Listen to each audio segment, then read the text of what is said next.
board meeting with Dana Lazenby as our new CEO.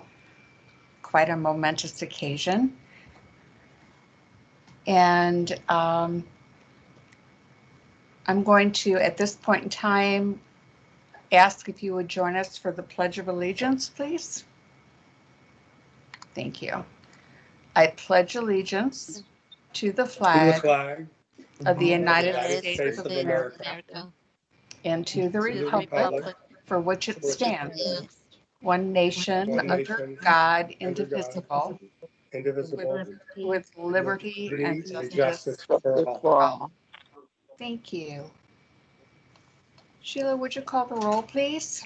Yes. Mr. Furman? Here. Dr. Guadalupe? Here. Ms. Bernard? Here. Mr. Torres? Mr. Torres? Here. Oh, yeah. Oh, here. Oh, okay. Thanks. Mr. Landsman? Miss Namie Dyer? Here. Mr. Lindenmeyer? Here. Mr. Kemp? Here. Dr. Taub? Here. Dr. Hans? Here. Miss Newman? Miss Summers? Here. Thank you, Sheila. I have no changes to the agenda. Are there any changes that others are aware of?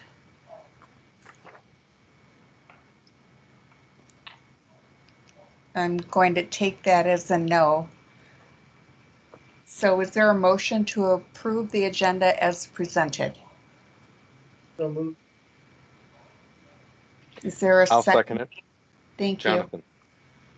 All in favor, please say aye. Aye. Aye. Hi. Any opposed? Okay, thank you. Next, we have public comment. Christine, are you manning the list? Hi. for us?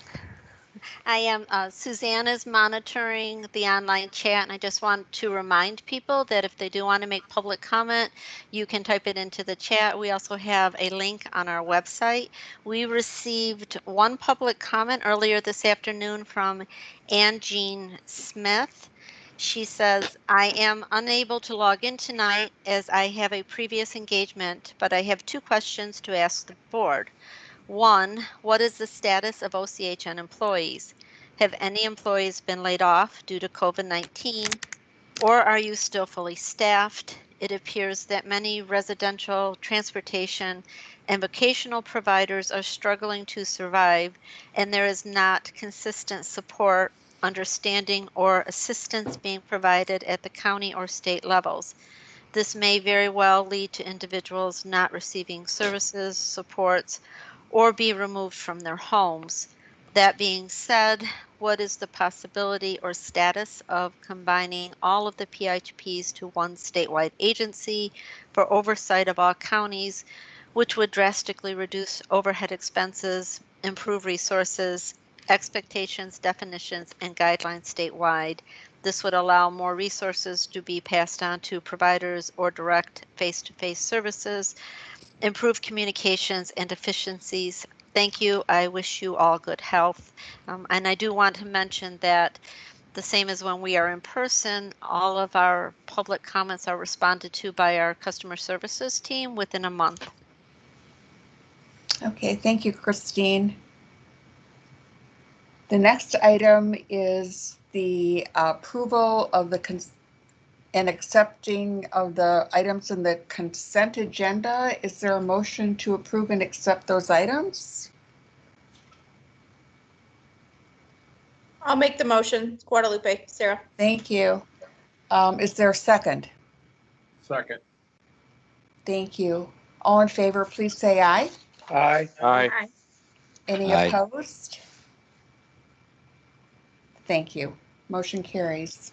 The next item on our agenda is, nice to have this back, the Stories That Inspire Hope. Vicki and her group. Thank you, Judy, for giving us this opportunity again to have people share their stories. And in this particular Stories That Inspire Hope, where it's going to be a little bit centered around voting. So we have 3 individuals that will present to us this evening: Charlotte Richardson, Betty Ruas, and Mark Jones. And each of them is going to tell a little bit about their story, and then also why it's important to vote. These 3 individuals have been and are the face of our voting education webinars and efforts. They have done a number of these throughout the summer and have more scheduled the rest of the summer and the fall. So they're the face of our webinar and the voices of the education, and I really appreciate all the time and effort that they've put into this. So I am going to, at this point, turn it over to Charlotte, and she's going to start us off with her presentation.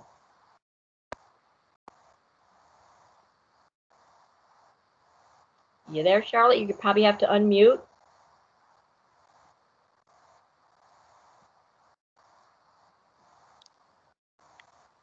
I had down that I was going to start, Vicki, and then hand it over to Betty, then Charlotte. Can you hear me now? Go ahead, Charlotte. Oh, you can hear me now. Okay. Yes. Yes. Well, good evening, everybody. I'm Charlotte Richardson, and to tell you a little bit about my journey with OCHN, I came to Oakland County about 12 years ago, and I had never been to Oakland County before. And I wound up here because I had gotten ill and couldn't work. So I took the things that I had left and I put them in my car and I started driving. My car broke down in Pontiac. I slept in my car that winter. And I went to a coffee shop and I met a gentleman there. I didn't know his name for a long time. I sought his name out, but he had died. His name was Mr. Green. And he showed me where to get help from. So I went. I was hospitalized. My diagnosis, I have no problem letting people know, is bipolar and severe depression and ADD. And Easter Seals, they got in touch with me and they put me in a group home, which I had never lived in one. I've always been on my own. I used to own my own business. I worked at the U of M for 15 years. I worked at the Marriott for 5. So that was a real big life-changing experience for me. And I got in touch with PTI, and through the different agencies, it's what has helped me get here today, where I'm at. If it wasn't for Easter Seals and PTI and OCHN, I would not be able to sit here and talk today because I had a complete mental breakdown. And to give you a visual idea of how bipolar works sometimes, my mind was like when you go into Walmart and you see those TVs on the back of the wall. I had about 25 TVs going on in my head, and I was paying attention to all of them and had to explain everything. And after I got on my meds, they started shutting down, where I was able to focus. I was able to get back into life. And I now work for OCHN part-time, and it's been one of the best jobs I've ever had in my life. And the reason why voting is so important to me, when Vicki asked me to do this, I was really, really, really enthused to do it, because I'm going to give you a little quick history, because there's a lot going on with voting this year. This year is the 100th anniversary of the 19th Amendment of the Constitution that gives women the right to vote. It was actually ratified in August the 18th, was not that long ago. And 1920. It guaranteed all American women to vote, except for African American women. Other things that has really it really causes me to talk to people about voting so much is that this is the 55th year anniversary of the Civil Rights Act of 1965 that was passed by Lyndon Johnson. Excuse me.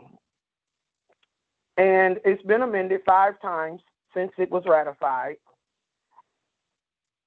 And it was to guarantee the 14th and 15th Amendment, the act that secured the right to vote for racial minorities based on race and color. And race and creed. My grandfather and grandmother were sharecroppers. My father was in the segregated army in World War II. My sister and some of my other family members took part in the civil rights movement. Voting is not just a right to me. It's a duty. For me not to vote would be saying the people that laid the way for me to vote, to get the right to vote, it was done in vain. So voting is crucial to me. And that's just to tell you a little bit about myself. Anybody have any questions? How about if we take questions at the end? Is that okay, Judy? I'm unmuting. Yes, at the end would be best because I'm without my hand today and Sheila's going to help me. So that would be a little bit easier for me. Thank you. Thank you, Charlotte. I really appreciate that. Charlotte is also a member of a number of our work groups. I met Charlotte years ago when she would share her story in a training that we had for all staff that was hired by our network as well as our agency. And so I've known Charlotte for a number of years, and I appreciate that she shares her story with us. Our next speaker is going to be Betty Ruas. I've known Betty for several years now. She is a member of the Recipient Rights Advisory Committee, and she's also an author of 2 books where she shares her story about living with schizophrenia. So, Betty, I'm going to mute and let you go ahead. I think we have a bad connection. Can you hear me? I'm hearing some background noise too. Okay. My name is Betty Ruiz. I'm an advocate and author of 2 books and a member of ECC. I'm a person who suffers with schizophrenia and chronic depression. Presently, my condition is in remission and has been since 2010. I first experienced symptoms of schizophrenia in 1976. I was employed with a Fortune 500 company and had been promoted to a new position in Michigan. I had to move my entire household from New York to Michigan in 1 month's time. This was difficult for me to do. I had difficulty finding a place to stay for me and my 2 Samoyed dogs. I was also training and traveling for this new job, in addition to having a territory to oversee. I wasn't getting proper rest and I stayed stressed out all the time. Betty? Yes. Real quick, do you have your phone on and your computer? Do you have your phone on and computer? Okay. Is your phone on as well? I can't hear you, Vicki. Is your phone on?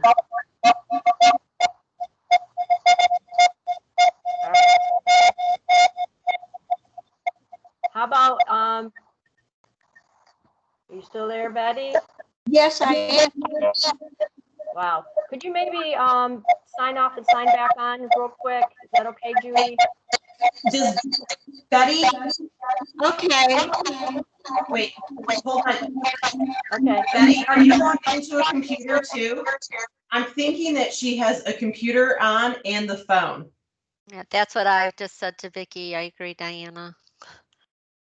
I was trying to ask her that. I think we've addressed that with her previously, so I think she probably knows better, but I'm not sure, so let's see if she is able to get back in. Sorry about that. It's worth the wait. She has a very, as she's already started, she has a very compelling story. Exactly. Well, we have the chime. Okay. Oh, who's I'm that? hearing things I've never heard before. It sounds very much like feedback. Are you still getting that feedback? Okay, I think Sounds better. Thank you, better now. Betty. Go ahead. Okay. I was employed with a Fortune 500 company and had just been promoted to a new position in Michigan. I had to move my entire household from New York to Michigan in just 1 month's time. This was difficult for me to do. I had difficulty finding a place to stay for me and my 2 Samoyed dogs. I was always training and traveling for this new job, in addition to having to oversee a territory. I wasn't getting proper rest and I stayed stressed out all the time. I began to hear voices in my head. I became very paranoid and delusional. I continued to have symptoms for 2 years before seeing a psychiatrist. He diagnosed me as paranoid schizophrenia. I spent 2 weeks in the hospital, was placed on medications, but none of the medications he's prescribed for me worked. In 1983, I stopped seeing this psychiatrist because I didn't believe I was sick and I thought I could handle things on my own. It wasn't until 1995 I saw a psychiatrist again. Up until that time, my life wasn't easy. It was in complete shambles. I could no longer hold my job. I lost land and property, had 3 evictions, was homeless 3 times, and was incarcerated once. Because I wasn't taking any medications, I had a serious psychotic episode involving a police officer and a gun. The police officer shot at me, striking me in the left eye, blinding me. I spent 2 weeks in the hospital being treated for my eye. Then I was sent to jail where I was incarcerated for 2 months. From jail, I was sentenced to a psychiatric facility.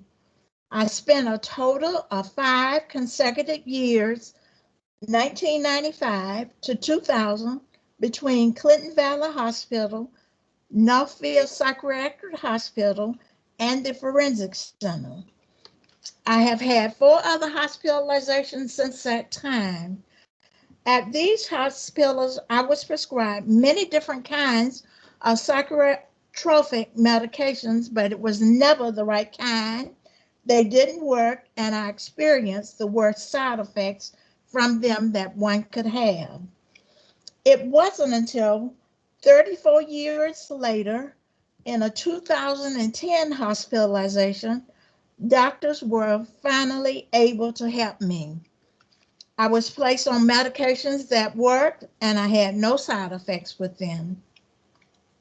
With the right kinds of medications and therapy, today I have no paranoid thinking, no hallucinations, no delusional thoughts, and I'm not depressed. I can now say I feel better than I have ever felt for a long time. I also like to thank Easter Seal, who has been a great help to me during my struggles parts of this time. I'd like to quickly mention that being a part of the Voters Education Work Group has been a rewarding experience for me. I actually learned from it in addition to having to do the training.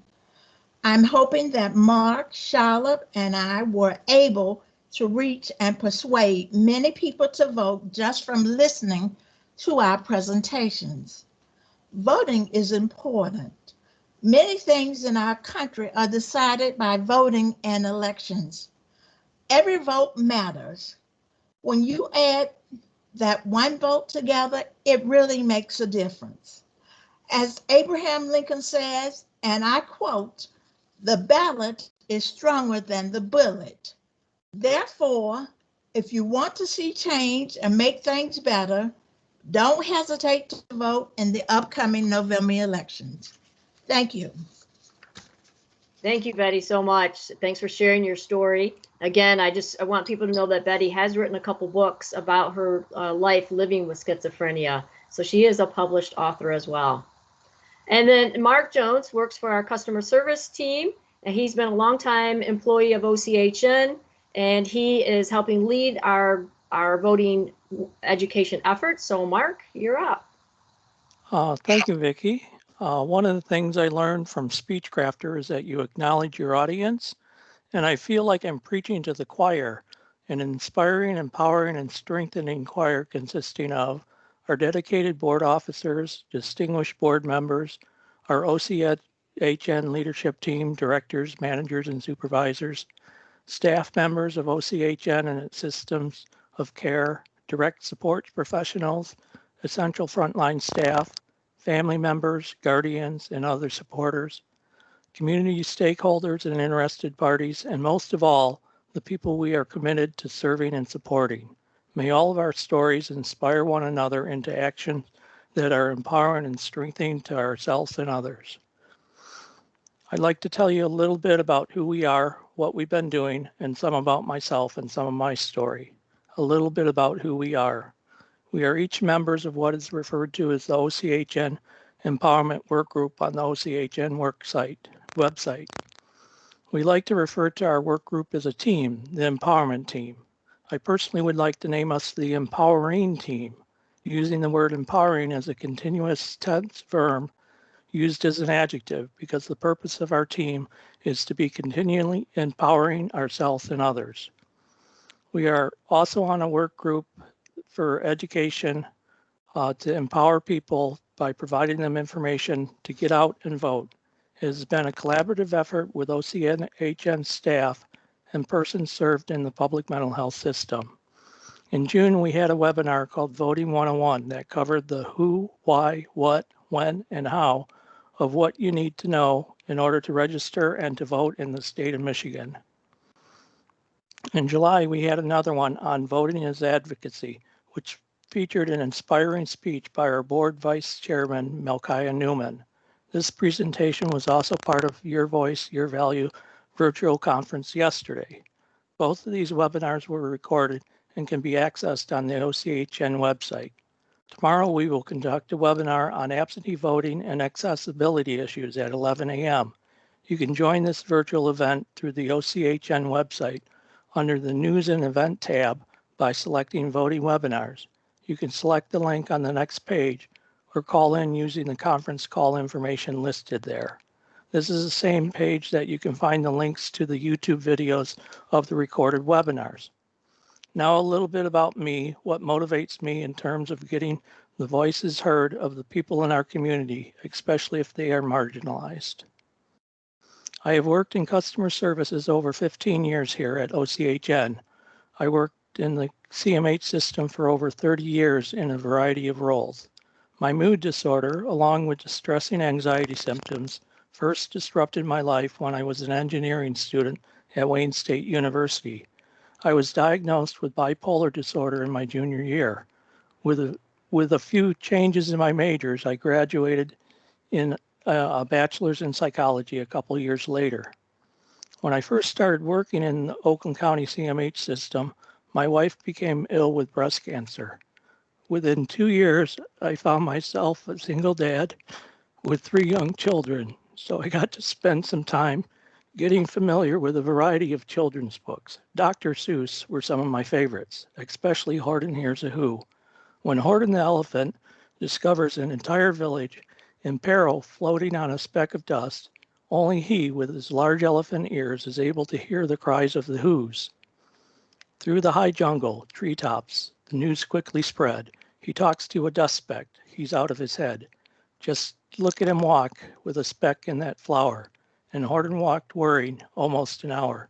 Should I put the speck down? Horton thought with alarm. If I do, these small persons may come to great harm. I can't put it down, and I won't. After all, a person's a person, no matter how small. And Horton hunted is hunted and persecuted and sticks with it through it all. He is captured by the other animals in the jungle who don't believe him and want to destroy the flower and the speck with it to put an end to all this nonsense. The little Who people had to speak up to be heard, otherwise the mob was going to destroy their little world. Everyone was making as much noise as they could, but the mayor of the town found a small boy who wasn't speaking up as he should. As he climbed up with the lad to the Eiffelberg Tower, "This," cried the mayor, "is your town's darkest hour. The time for all the Whos who have blood that is red to come to the aid of this country," he said. "We've got to make noise in greater amounts, so open your mouth, lad, for every voice counts." Then, thus he spoke as he climbed. When they got to the top, the lad cleared his throat and he shouted out, "Yop!" And that yop, one small extra yop, put it over. Finally, at last, from that speck on the clover, their voices were heard. They rang clear and clean. The elephant smiled. "Do you see what I mean? They prove they are persons, no matter how small, and their world was saved by the smallest of all." And I thank you for listening to our presentation. Thank you, Mark. That was great. Certainly represents sometimes people who feel like their voices aren't heard, and that's part of why we do the voting education and be sure that folks know they have a voice and they should express that voice and have the opportunity and the right to express that voice. So Judy, do we want to take questions? Absolutely. I'm going to ask for Sheila's help if anyone has their hand up, since I'm technologically behind the 8 ball tonight. I don't see any board members yet. Okay, if anybody has any comments, please just speak up at this point. It's Sarah. I don't have a hand to touch. Sorry. So the little hand icon isn't on my side, but I just want to thank all three of you for sharing. And I think anytime folks come forward to share their stories, you share very vulnerable information, and I appreciate the courage that it takes to share. And I think it's very empowering for folks to hear, particularly on the topic of voting. So I think it was very uplifting and empowering. And I think those that hear your stories definitely can take it to heart, and it's very useful information. So thank you for sharing. Thank you, Sarah. Are there others who have a comment? I have a comment. This is, oh. I'm sorry, Eric's hand was up. Hello. Yeah, it's just remarkable stories about the importance of voting. And, you know, a lot of people in our community that haven't experienced some struggles in life, they just take voting for granted. And they think that it's just easy to go down to the local polling place and vote. And they really don't appreciate some of the lived experiences of people that have received services or others in the community, and sometimes finding a way to have their voice heard at the ballot box. And you look at what happened recently in the last election, and you know, in Waterford, where I live, there were 85 voters whose votes did not count because they put their vote in the mail too late, and by the time the post office was able to process it and get it over to the clerk's office, their vote didn't count. And so it's important that we recognize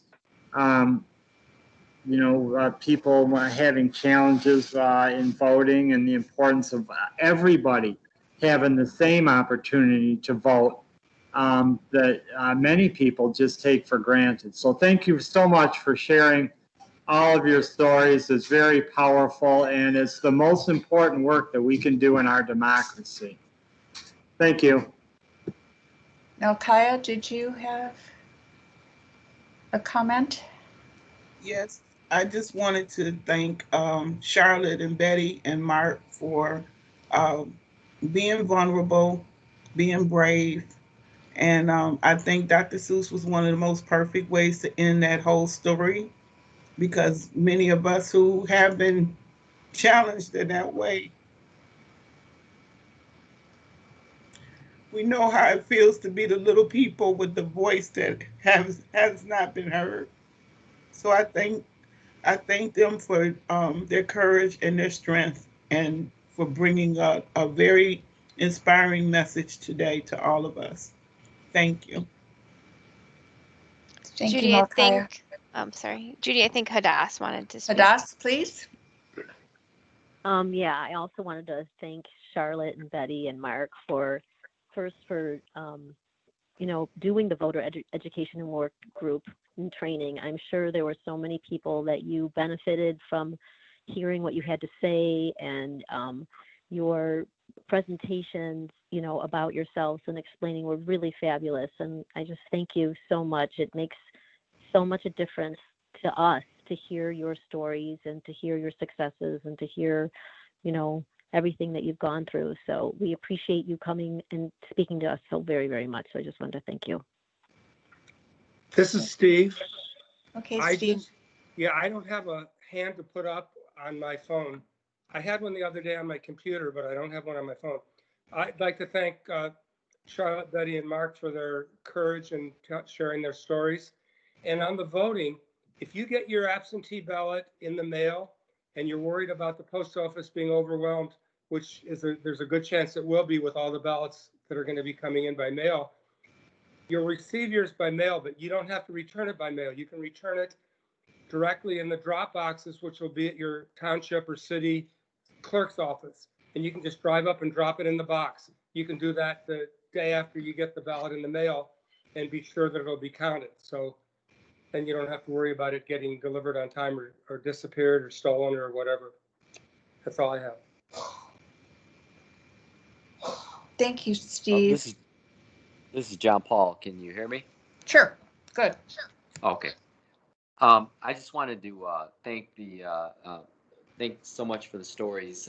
They're very inspiring, and I'm glad that we have stories of inspires hope back when we're doing it virtually.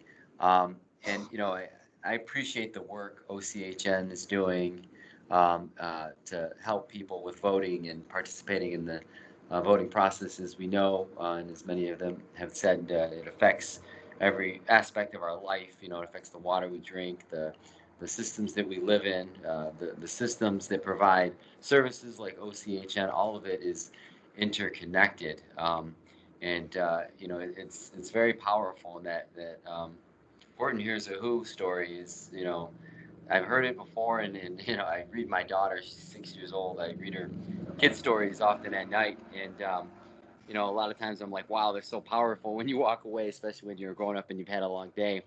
And it's just reiterating the importance of every voice in that story, because every vote counts. Every vote is important. There are many people out there that just win elections by just a few little votes here and there. So thank you for the stories. They were inspiring. Appreciate it. Thank you, John Paul. Others? Sheila, I don't see any hands up, Judy. Okay, thank you. I thank Charlotte, Betty, and Mark also. I've read one of Betty's books. I found it very inspiring and compelling, and I'm going to have to dig to find that other book. Also, I think it's a good reminder that maybe we feel like we're specks sometimes, but if our specks collect, we can be a big force. So thanks so much for reminding us the importance of casting our vote in November and finding a way to make sure that it is registered. So thank you all, and thank you, Vicki. Welcome.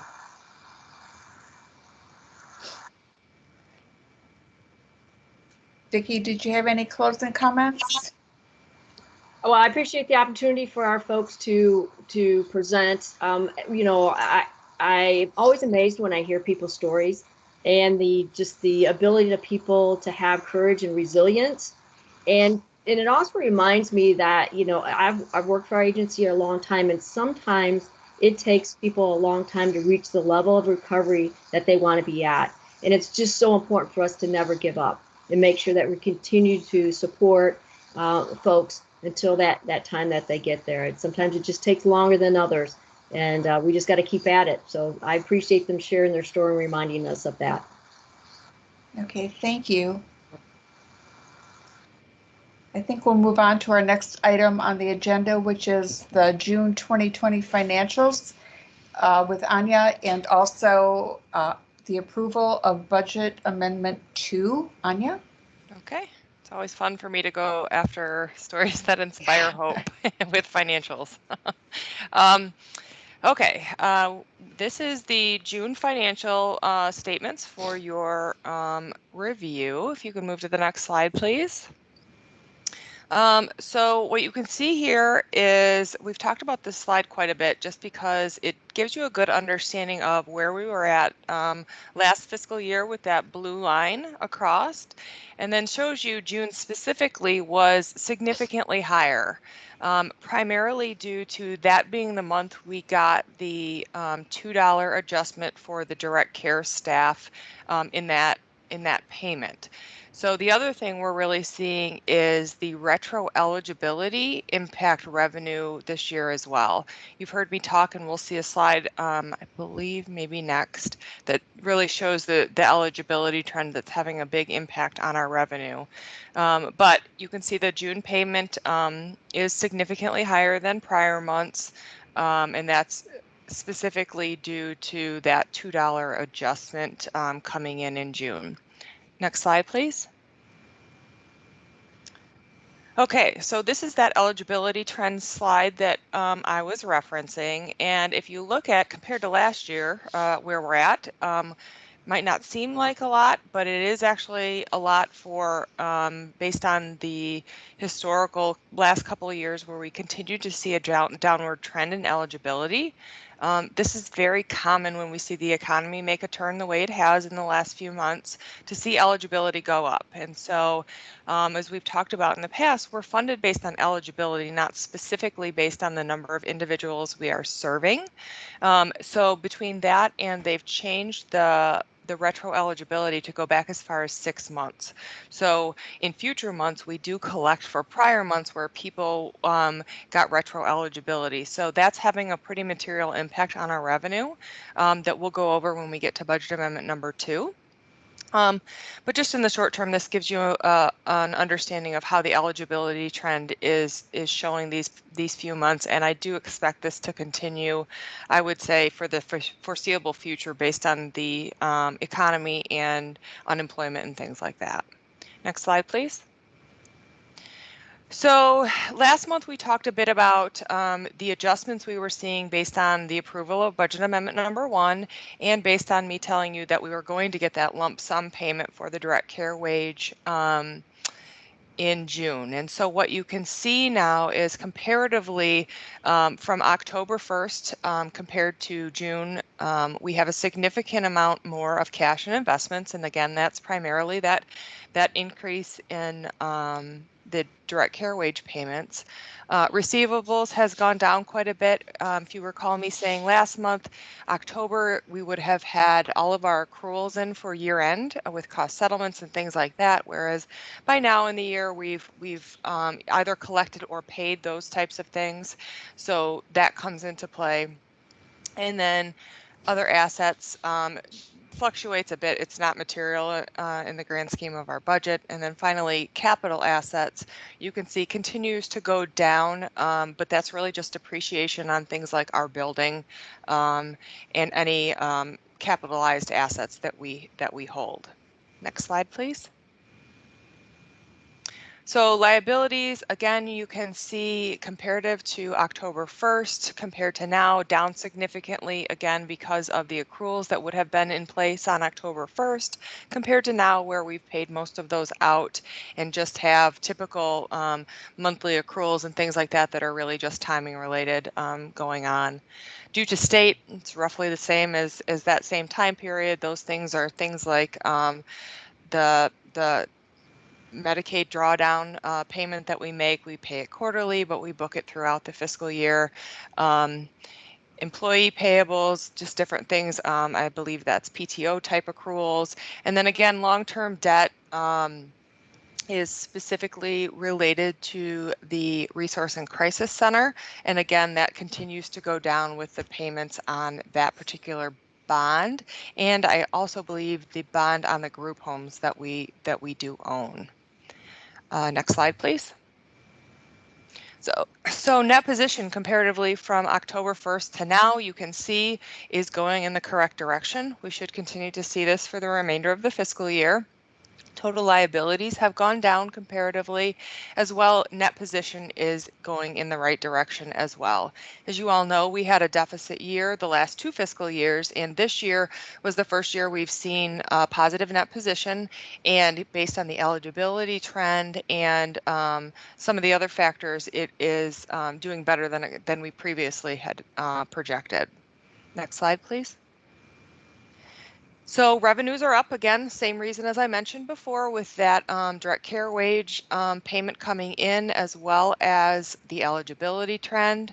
General fund money is roughly the same from last fiscal year.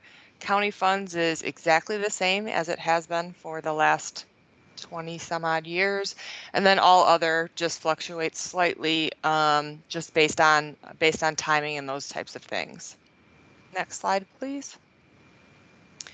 So expenses in administration are down from the comparative period of October 1st.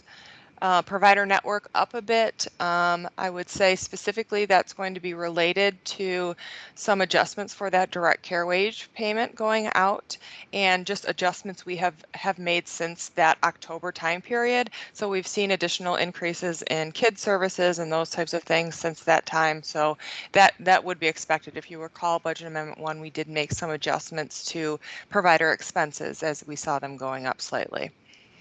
Grants, the difference between those 2 time periods is really just some of the grants we had expired and some of them were reduced. So, and then all other is almost exactly even compared to that time period. Next slide. So net income obviously has gone up from the prior fiscal year. Obviously a good thing. We would like to not see any more deficit budgets.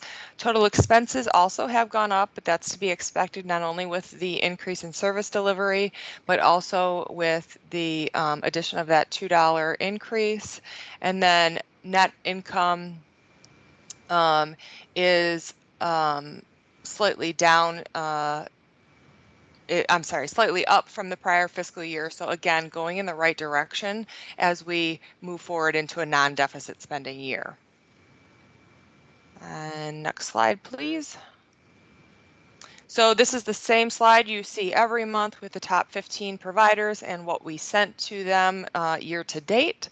So those don't typically change a whole lot. We have our larger core providers and then both residential and vocational providers typically.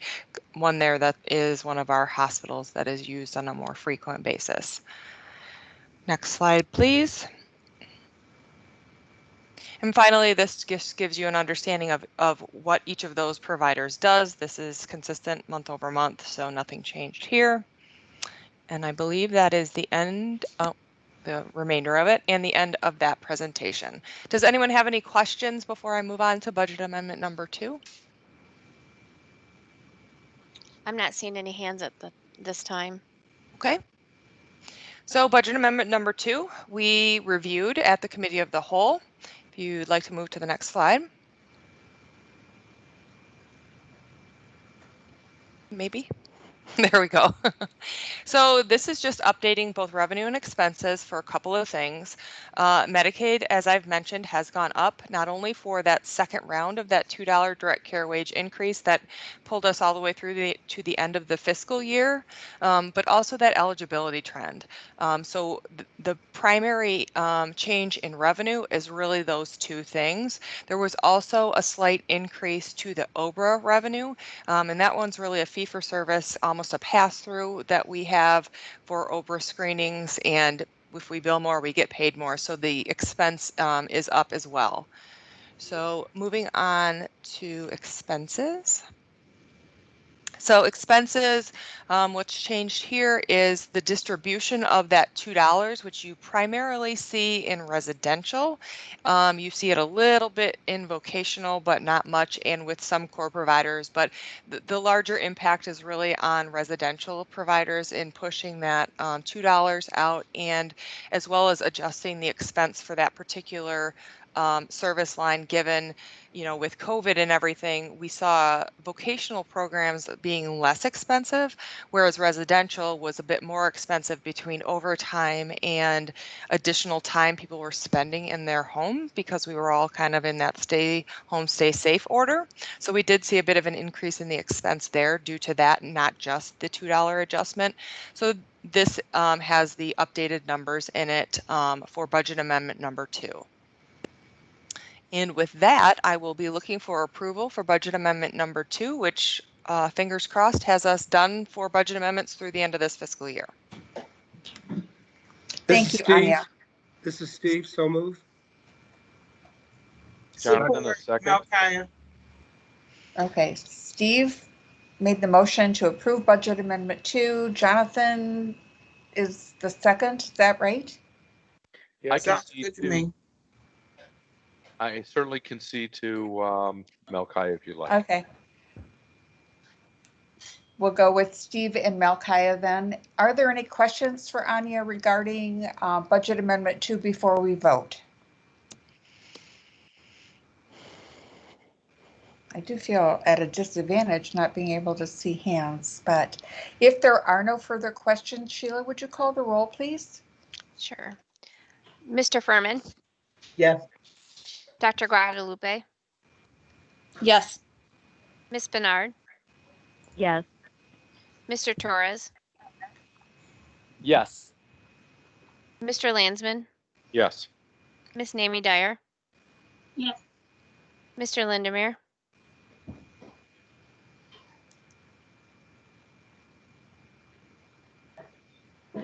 Mr. Kemp, Yes. Dr. Top. I'm a yes. Yes. All right. Thank you, Mr. Lindermeer. Dr. Hans, Yes. Ms. Newman, Yes. and just to verify, Dr. Taub, you did say yes, correct? Yes. Okay, and Ms. Summers. Yes, thank you. On to the CMHSP contract amendment. Okay, Anya? that's me as well. Also an item for approval. Yes. So our CMHSP contract amendment, you guys should have received the full amendment. The primary changes to this particular amendment, I'm not sure if Sheila did include a summary page or not in the presentation. However, the majority of the changes were related to shifting both children's waiver and SED waiver out of the CMHSP contract. And the reason those shifted out was due to they are now part of the Medicaid capitation payment. So they actually moved into our Medicaid contract. So just updating language, that's actually started on October 1st of this fiscal year. So they're just circling back with getting the contract up to date with what's actually happening. So it's actually, I believe, for us, a more consistent funding because it doesn't require us to do fee-for-service billing, which just can get denials and things like that with errors in the bills. So this is more like our regular capitation, so it's just based on the number of people enrolled, and then we get it consistently with our capitation payment every month. So those are the changes for the CMHSP contract. I do have the next one also. I don't know if you want to do approvals separately for that, Judy. I think it'd be easier if we did. Okay. So I'd be looking for a motion. Sorry, go ahead. No, go ahead. Is there a motion to approve the CMHSP budget amendment? I'll make the motion, Guadalupe. Thank you, Sarah. Is there a second? But Judy, is that the contract amendment? CMHSP contract. Yes, because you said budget.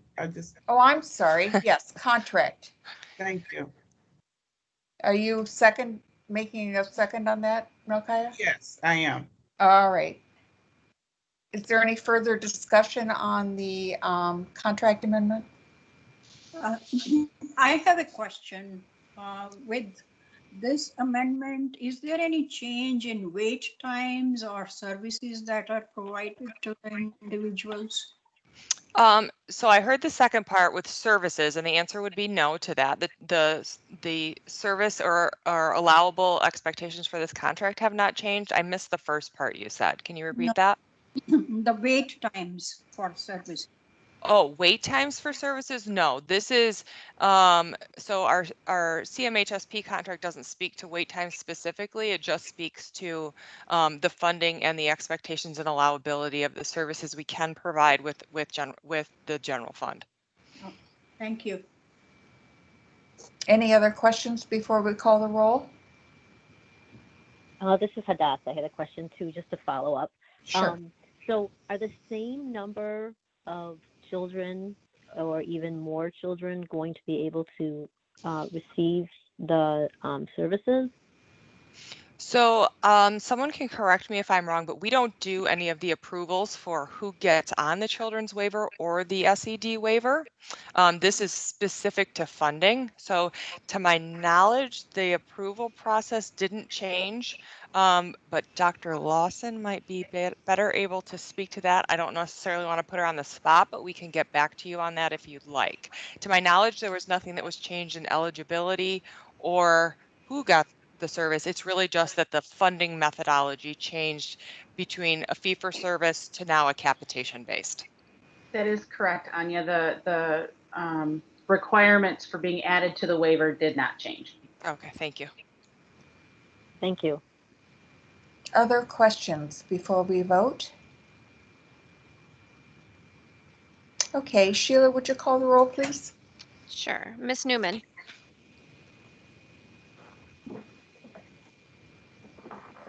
Yes, sorry. It's okay. Dr. Hans. Yes. Dr. Taub. Yes. Mr. Kemp. Yeah. Mr. Lindemere. Yes. Miss Namie Dyer. Yes. Mr. Landsman. Yes. Mr. Torres. Yes. Miss Bernard. Yes. Dr. Guadalupe. Yes. Mr. Furman. Yes. Miss Summers. Yes. Thank you, Sheila. Okay, Anya, continuing on, the PIHP contract amendment. Okay. So the PHP contract amendment, again, you should have received the full package for your reading pleasure. And this one, primarily the changes were related to COVID. So with us all dealing with COVID, one of the things that the department implemented was a stability plan that was not only added as a reporting requirement monthly, but also just clarified the expectations around us having a stable network. That's realistically been in our contract for years. I think it was just intended to really put more emphasis on what that means, because that seemed to be some of the holdup during the COVID pandemic, that not everybody really understood that that was an allowable or an expectation related to their PIHP contract. As you guys all know, we did that prior to even having the discussion about those expectations, because we very much saw it as our role to have a stable network, not only during the pandemic, but after the pandemic. So this contract amendment really just makes clear that language and adds the expectation to our contract to be reporting on that stability plan monthly through the end of the calendar year, I believe. So should also be seen in the next contract, because I believe it's through the end of the calendar year, not just through the end of the fiscal year. I think that's all I had for that one. I don't believe I have anything else. Again, a motion for approval of the PIHP contract amendment 4. This is Jonathan. I'll make a motion. Thank you, Jonathan. Is there a second? I'll second that motion, Judy. It's Melkaya. Thank you, Melkaya. Are there any additional questions before we vote? I see no hands. Okay, thank you. Please speak up if you have a question, however. Okay, Sheila, would you call the roll, please? Sure. Dr. Guadalupe, Yes. Mr. Furman, Yes. Mr. Torres, Yes. Miss Bernard, Yes. Miss Namie Dyer, Yes. Mr. Landsman, Yes. Mr. Lindemeyer, Yes. Dr. Taub, Yes. Mr. Kemp, Yeah. Dr. Hans, Yes. Miss Newman, Yes. Miss Summers.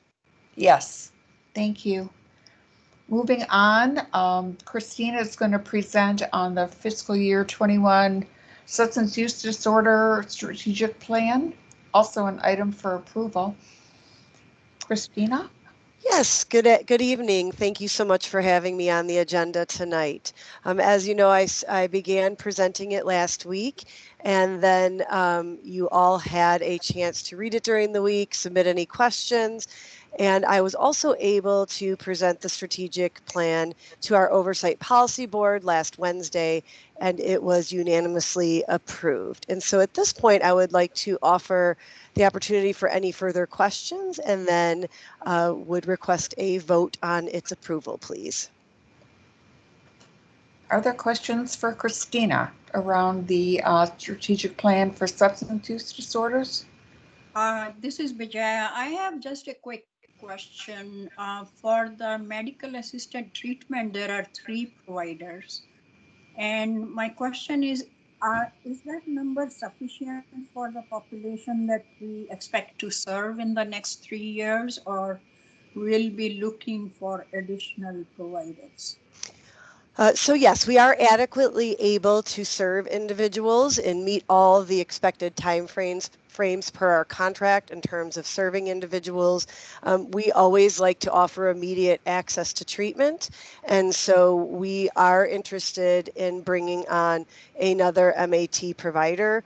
Prior to COVID-19, one of our current providers was looking at expansion efforts. And that came to a screeching halt, unfortunately, with the pandemic. Part of the reason is that in order to be a opioid treatment program or medication-assisted treatment provider, is that you have to have numerous approvals from the DEA, from SAMHSA, from the state, from licensing, just as some examples.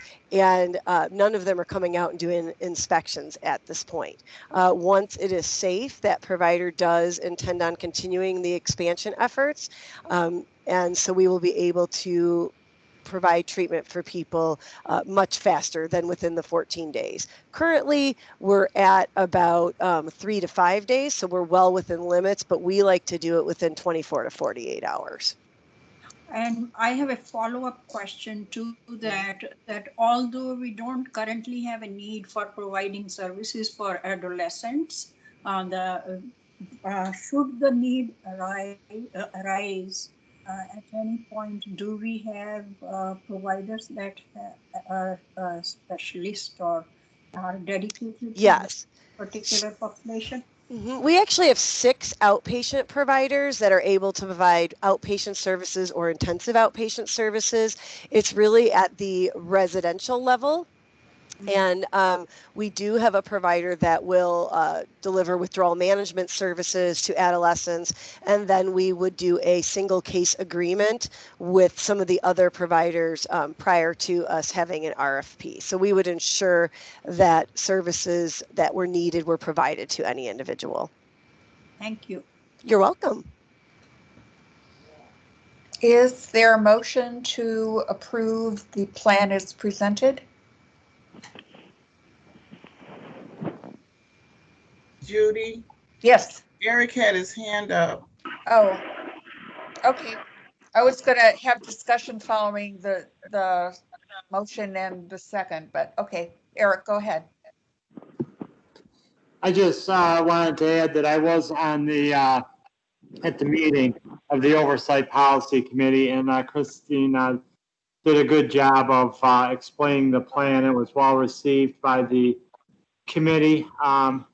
There were some questions that were answered during the discussion. I believe that there's going to be a tool or something developed to help us monitor the progress of the strategic plan. And I fully support the passage. Thank you. Thank you, Eric. Is there a motion to approve? I'll make a motion to approve. It's Eric. Okay, Yeah. Thank you, Eric. Is there And a this is second? Jonathan. I would like to second it. Thank you, Jonathan. Are there any additional questions or comments before we take the vote? Okay, Sheila, would you call the roll, please? Sure. Dr. Hans? Yes. Mr. Kemp? Yes. Ms. Namie Dyer? Mr. Furman? Yes. Dr. Guadalupe? Yes. Ms. Newman?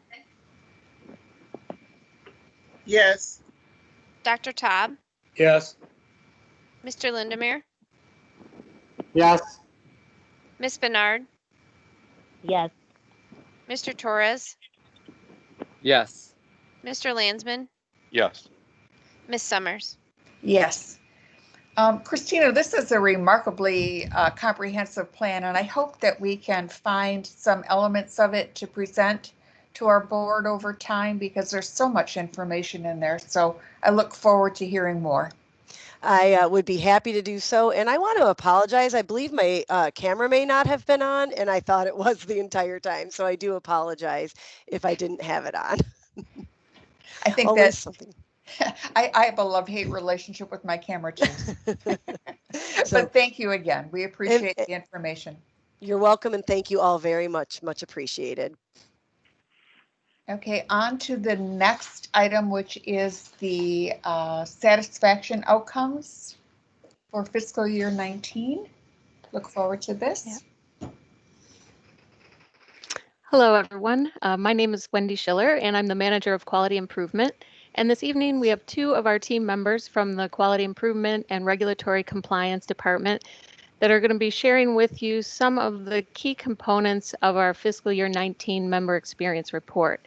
So the purpose of this report was really to help us prepare for the NCQA accreditation survey. And the focus of the report was, although we do many other surveys, the focus is primarily on our annual satisfaction survey data, as well as the customer service complaint data. So I just wanted to also note that some of the slides in your PowerPoint presentation that were part of your packet will differ from the presentation this evening. That was used in a previous internal meeting, so wanted to let you know that. So I will let Charlotte and John introduce themselves, and they will continue with the presentation. Thank you, Wendy. So as she said, I'm John Bufidis, and we're going to be presenting tonight on the member experience report. I'm going to talk a little bit first, and then Charlotte will take over after a few slides. So if you can go to the next slide, please. So what is member experience? Many organizations are interested in assessing and improving person-served experiences with behavioral health, mental health, and substance use services. Member experience is defined as person-served satisfaction. What are their experiences at OCHN dealing with services, access, intake, staff and programs, things like that. OCHN administers multiple satisfaction surveys to help improve and assess person-served experiences in the mental health system. We do give several satisfaction surveys. A few of them would be the Recovery Enhancement Survey, which is the RE, which is specifically a substance use survey. We give an Access Satisfaction Survey, and we also have an Intake Satisfaction Survey. We partner with MSET, which is the Michigan Consumer Evaluation Team, and they assist us in mailing, calling people, and analyzing some of the data for all the surveys. Next slide, please. So the four areas that we look at when we're looking at assessing member experience are listed right here. The first one is the services. It's just the experience of the scope of the services that we offer. Access, easily obtaining services when they are needed. Availability, member experience with presence or absence of types of services and having them in convenient locations. And then acceptability, member experience with the fit of the practitioner, such as meeting special, cultural, communication, and certain linguistic needs. So those are the 4 areas that we measure. Thank you. So the 4 things we'll discuss, we're going to mainly focus on the ECHO surveys, the experience of care and health outcomes. It's the biggest one that we give, and it's very comprehensive. And then we will go into barriers, interventions, and as Wendy mentioned, the complaints and grievances later. So the experience of care and health outcomes. This is a survey that we give every year to the people that we serve. People have had to have been in services for 12 consecutive months prior to receiving it. It is appropriate for people served with a range of service needs, including those with severe mental illness, but doesn't include questions about inpatient stays or self-help groups. It helps us get kind of a heartbeat about our services, how people are feeling, and a lot of other questions. We'll get into a little more specifics in a little bit. You can see the types of questions on there. So the ECHO survey is used to improve the quality of mental health and substance use services, evaluate and monitor the quality of behavioral health care organizations, and hold providers accountable through public reporting. So as I mentioned, we give this out once a year. We have usually 600 to 800 responses, and we split them into 5 subpopulations, as you can see there. We have adults with substance use, abuse disorders, adults with mental illness, adults with intellectual and or developmental disability, children with serious emotional disturbance, and children with an intellectual developmental disability. So these are the demographics of the FY19 results that we received for the ECHO. We're actually currently right now doing the FY20. We will have those results soon. So for FY19, we received 743 total responses. And as you can see, the gender and race ethnicity breakdowns, these numbers are very representative also of the population that we do serve. So next slide, please. So the ECHO has about 50 questions, and as I said, we'll show a few specifics coming up. But of those questions, there are about 32 that can be measured either positively or negatively if people are improving or they're saying, negative things or they're not happy. So what we like to do is we like to look at those questions and see if from year to year, if they're improving or they're not improving. And of those 32 questions in 2019, 21 of them got better from the year before and 11 got worse. And I'll show you some of the specifics of the questions. Next slide, please. So services, this was the first domain that I mentioned earlier. This is what we measure. This is the experience with scope of services that we provide. Here's 5 example questions that people answer on the ECHO. And we set a 70% goal per NCQA, and we try to meet those goals by the percentages of people answering positively or answering yes. And of the services domain, all of the questions of the 5 questions here met the goals. Next slide, please. This is the second domain, the access domain. There were 4 questions here, and we also set the 70% goal for this as well. And 2 of the questions met the goal, and 2 of them didn't. The first one being, how often did you get the services and supports you needed on the phone? That missed the 70% goal. And another question, when you needed services or supports right away, how often did you see someone as soon as you wanted? That one also narrowly missed the goal. And if you notice the numerator and the denominator there, it's not always the total amount of participants, because I think I said 743.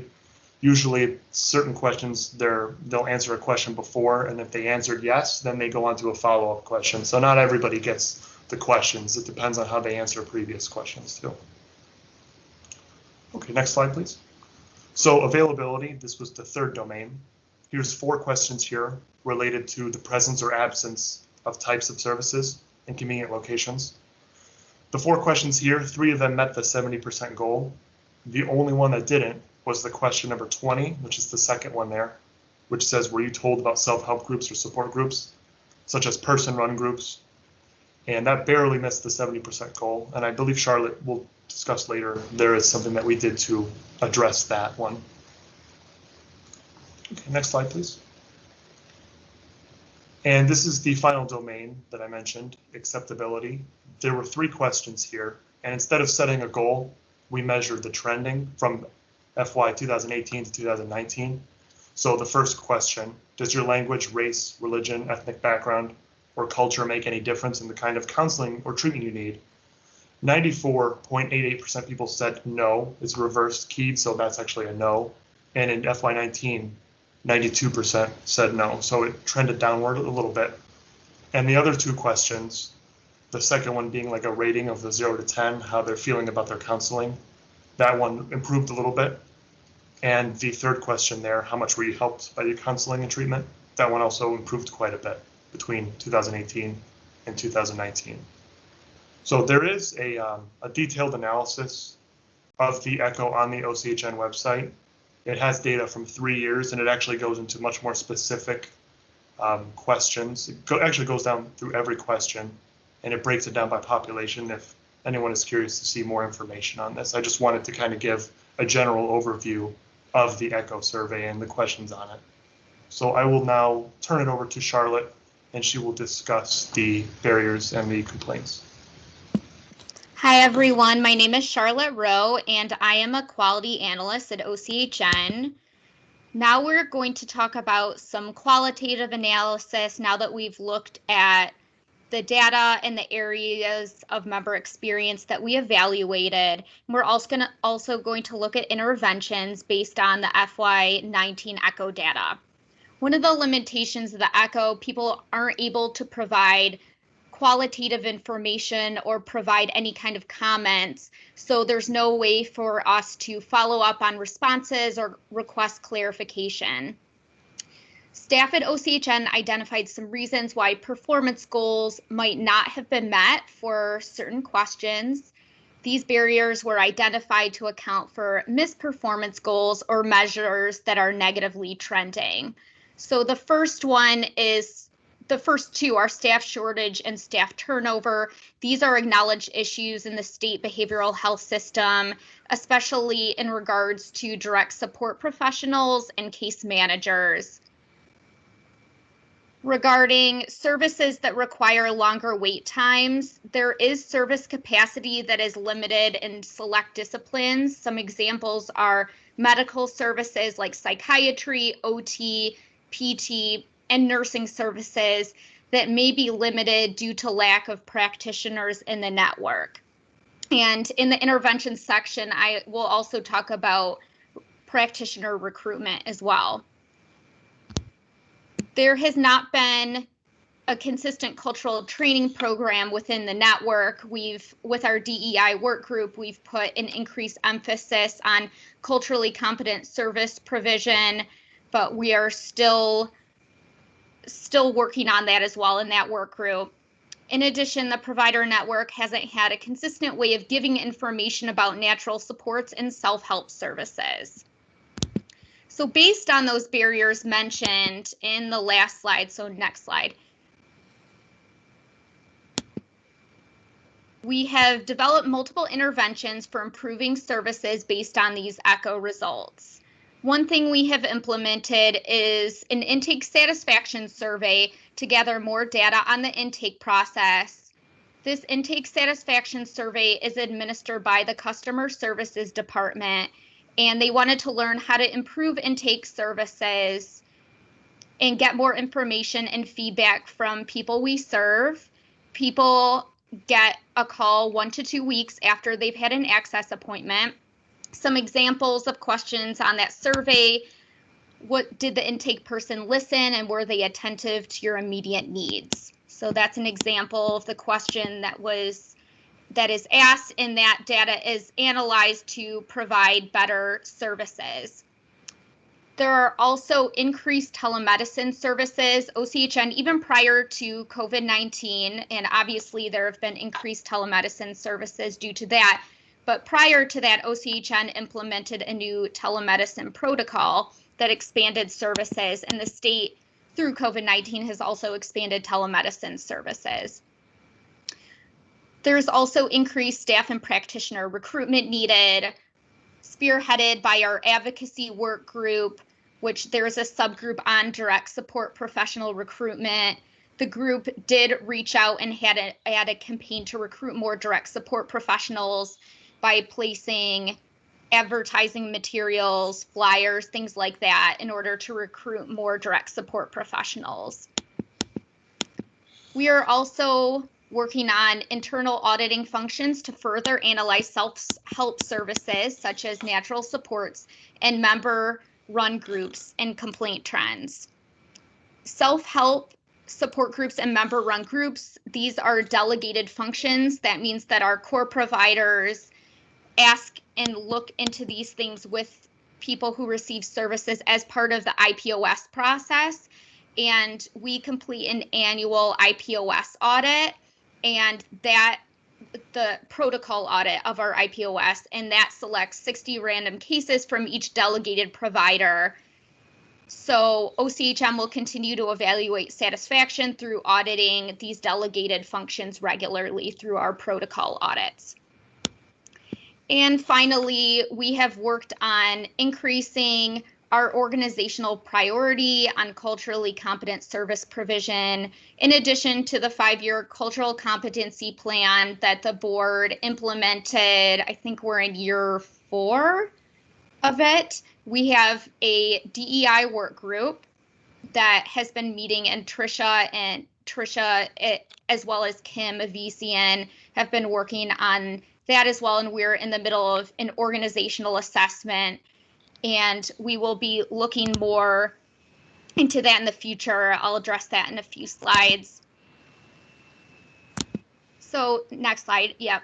The final measure of member experience is analyzing complaints and grievances. We analyze complaints and grievances through reports from customer services. And here is the actual number of complaints as well as the rate per 1,000 members. Access has the highest complaint rate of 35.83 per 1,000 members, followed by quality of care. And we have previously in the last slide discussed some interventions related to access, including that new customer services survey and data that is being collected. And we are currently working on analyzing FY20 data as well. So these are the categories specifically set by NCQA, and we will just be continuing to look at the raw number of complaints, the rate, and then as we get the FY20 ECHO data and year-end data in our new member experience report, we'll also be comparing this year's complaints to the FY19 complaints to FY20. Next slide. Future opportunities. We have been working on how we can use ECHO data to analyze racial disparities in service provision and member experience.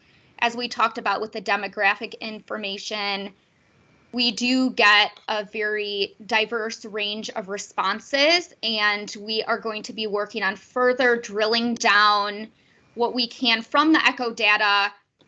And part of the ECHO as well does ask about culturally competent service provision, so we can use the ECHO data to do that. We will also be working on including DEI in member experience evaluation. So like I said, we are working on getting the new FY20 ECHO data, and around the end of the year, possibly beginning of next calendar year, we will work on a new member experience report. So I think that is it for our presentation if people have questions. Are there questions for the team?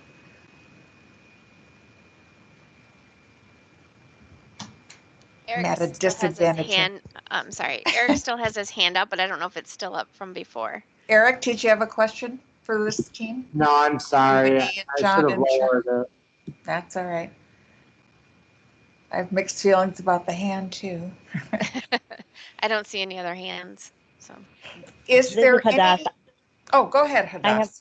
I have a few questions. First, I want to thank you. This is so much material, and it's amazing that you were able to put it together, and it was very, very clearly understood, and we appreciate so much what you're doing here because it's so important. So I actually have two questions, or maybe even more. My first question is how you determine your goal. Is it always the same? Is it, the services access availability is all 70%. I get acceptability is slightly different, but how you determine the 70%, and has it been the same for the past 3 years? So I can answer that question. A lot of those goals that we set, the 70% goal was actually, we set that for NCQA for accreditation, but those goals definitely will change over time depending on how we do.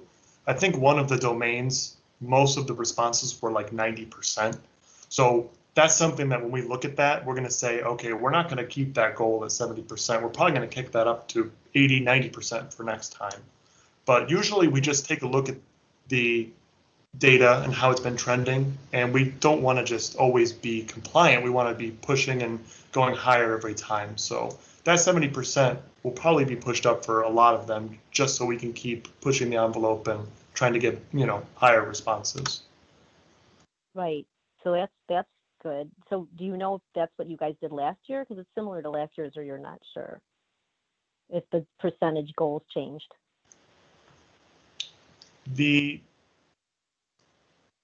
That's a good question. They didn't change from FY18. They've been the same for the last, I want to say 2 years.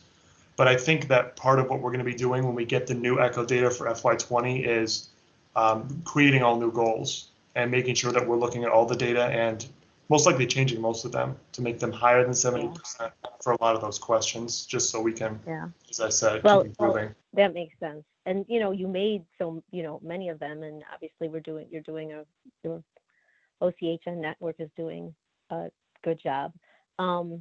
So thank you for that. Okay, so my second question is really regarding maybe understanding what access is. So because that's the one, not that it's just the one that sticks out a little bit. So it's defined here as member experience with easily obtaining needed services. So that's just being able to get the service. And I'm wondering, you talked about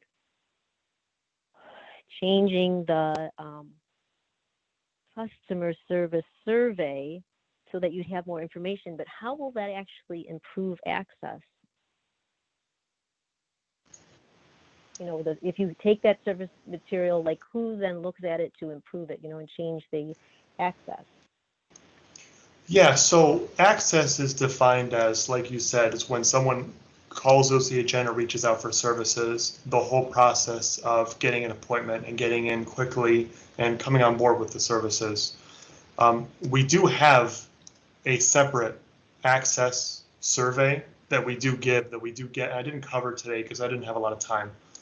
That does have about 600-700 responses, and we ask a lot of different access questions, and we share that with the access department. We share that with leadership. We share that with customer service because we want everybody to be on board and see how we're doing with those questions. If you want, I can also send that along to you. I can send the access report to you, and it has a lot more information. But that would be great. Yeah, I would very much like to see that. That would be great. Because just because on the complaints, 60% of the complaints are for access.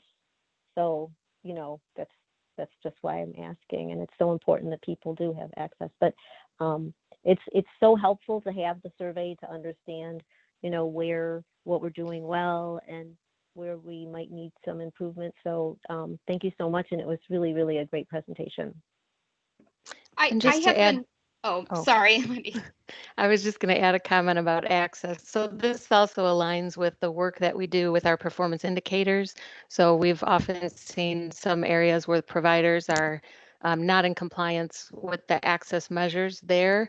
So we take a lot of measure to correct those and work on corrective action plans. So it all kind of ties in together and aligns across all these different efforts we're doing. No, yeah, that makes sense. I mean, because we can't compare it to like how we did last year, Mhm. For access. We just have the goal. We don't see, how much we've improved or who's improved or, out of the main 15 agencies, who's improved that access. So it's just, trying to understand when you're looking at this, what, it's nice to know what changes have made and what's going on. So I don't even know, like for 2018, do you have any idea the percentage, what it was then for access, or it's gotten lower or higher? I could speak to that, Wendy. So we do have a performance indicator that specifically measures the time, because timeliness is very important, of the person making a request for services and getting into the intake appointment. And that's one that we are state mandated to measure, and we report every 3 months on that to the state, and we have to hit a 95% compliance standard for that. If any of our core provider agencies do not hit that 95%, we issue performance improvement plans to them to address why they couldn't get at least 95% of the individuals that ask for services in timely. And then they have to come up with all their answers of reasons why it happened and the areas that they're going to improve going forward. So next quarter when we measure it, they hit that 95%. Oh, okay, great. Well, I'm sure if you can send, if you don't mind, the survey, the other access survey, and we can just put it, we have like a board portal and everyone can just see it. That would be fabulous. But thank you again and really enjoyed your presentation. Thank you. And we want to note also that when we talk about access, it's really just a label of a category that NCQA focuses on. So we're not really talking about the access department specifically. Same with the customer service access complaints. It's not really focused on the access department. It would just be these category of these types of questions that relate to someone being able to access services they need. Yeah, and it could include access, the access department, but based on the limited information we have to go further. So we're not quite sure. So we're basing our access interventions on not meeting these two questions. How often did you get the services and supports you needed on the phone? And when you needed services or support right away, how often did you see someone as soon as you wanted? So it's talking about speed of services and service utilization, which might include access. It might include other services, but that's why we're following up further internally. Great. Are there other questions? Not so much a question, just a comment. I was a little confused in the very beginning when you first started talking about the echo, because it seemed like you were only referring to people with mental illness and substance use disorders, but then further along you started saying that it was given to all populations. So that was a little confusing to me. So I just want a clarification. When you're doing the echo, all of our populations receive that particular survey, or is it just for people with mental health conditions and substance use disorders? Everyone does receive that survey. We do have to kind of change the terminology that's used in the survey. When MSET administers it, they may refer to a supports coordinator versus a case manager and try to use language that people understand and are familiar with in their own services. The main reason why I bring that up is because if a population is not mentioned, then it gives you the feeling that they're not included. So I was glad to see that he came later on and did say people with developmental disabilities and children also took that same survey. But being a person of color, if I'm looking at a picture and I'm not represented in that picture, then that's saying to me, I'm not included. So I'm kind of hypersensitive about that. And I'm just saying that, just for future presentations, if you're not going to name all of the populations, maybe you shouldn't name any. or make sure you name all the populations up front so that people listening don't go away from the presentation feeling like, well, it doesn't apply to me or I'm not included. Okay, thank you, Malkaya. Other questions or comments? I have one. Just listening to the discussion after the conversation about the access survey, I'm kind of reluctant to just have us see the data without some narrative. So I wonder if maybe we should set some time aside going forward to have a little bit more in-depth presentation on that, because certainly people feeling one way or another about accessing the services they believe they need is a pretty important portal for us. So I just kind of wonder if the data alone will maybe be more confusing than helpful. I'd appreciate your thoughts on that. Well, that access survey actually does focus more on the services people get through the OCHN Access Department. So what we saw in that survey, the results were very high. People were very satisfied with that, just that first interaction with OCHN. So it probably won't give the full picture of the access as we're talking about, right, you know, the overall experience. But yeah, we would be happy to share that as well. We might have a better sense of the whole picture if in fact we had a conversation with the survey data. Just a thought, but it's such an important piece that I'd like to give it the attention it really, I think, deserves. Are there other comments? It was a great presentation, very helpful. Thank you. Were there other questions? I don't see cut anybody's hands up. Didn't want to cut anybody off. Thank you all. The next item is the presentation on unfunded mandates. Marquita, Julian, and Christina.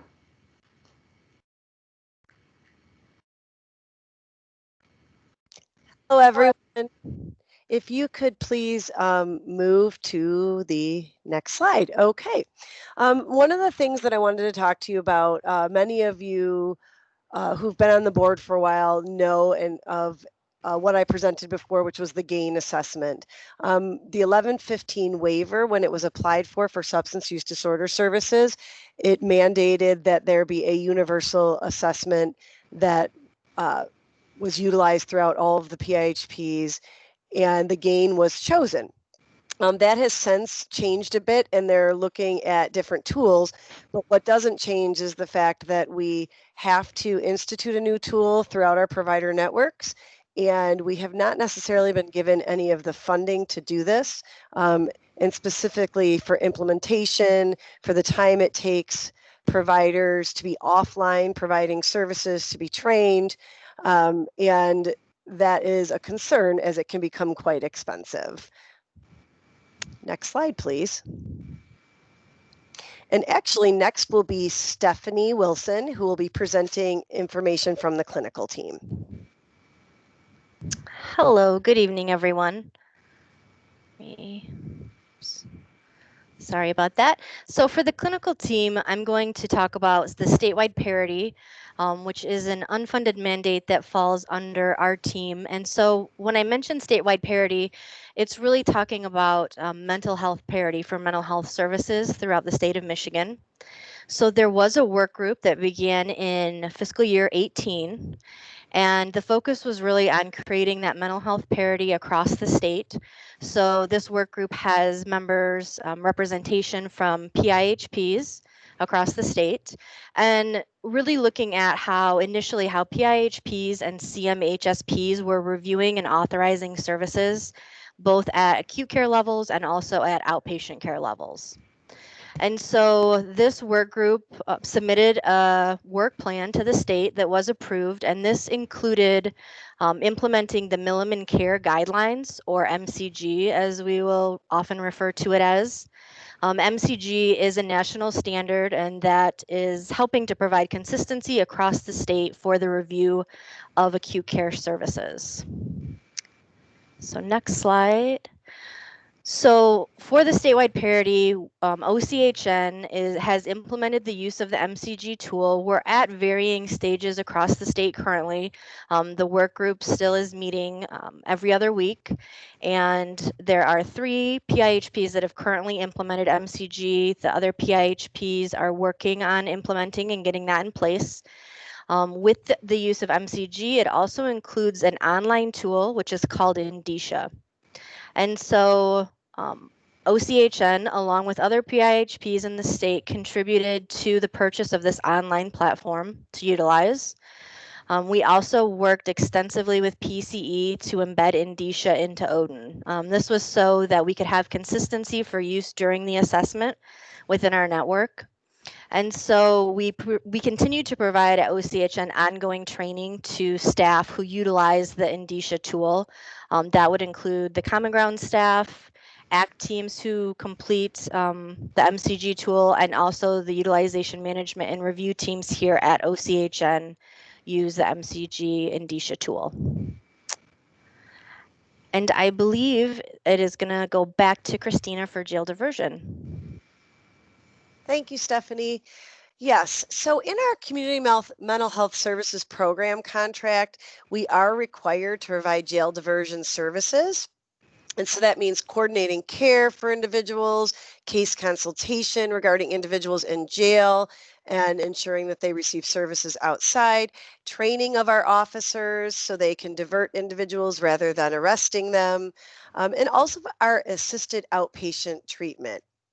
We work with Common Ground and fund Common Ground to manage court orders, to provide all the coordination of care. We aren't funded really for the administrative or IT development. So while it's a requirement, we do not receive specific dollars to deliver the services. Thank you. Next slide. And this is on to Marquita. Good evening, everyone. I'm going to be talking about some of the contract requirements that fall into my area. And before I begin, I just want to preface my comments with there's no argument with these requirements not adding quality and improving care to persons. However, it still adds an additional cost for the staffing required to actually administer these requirements.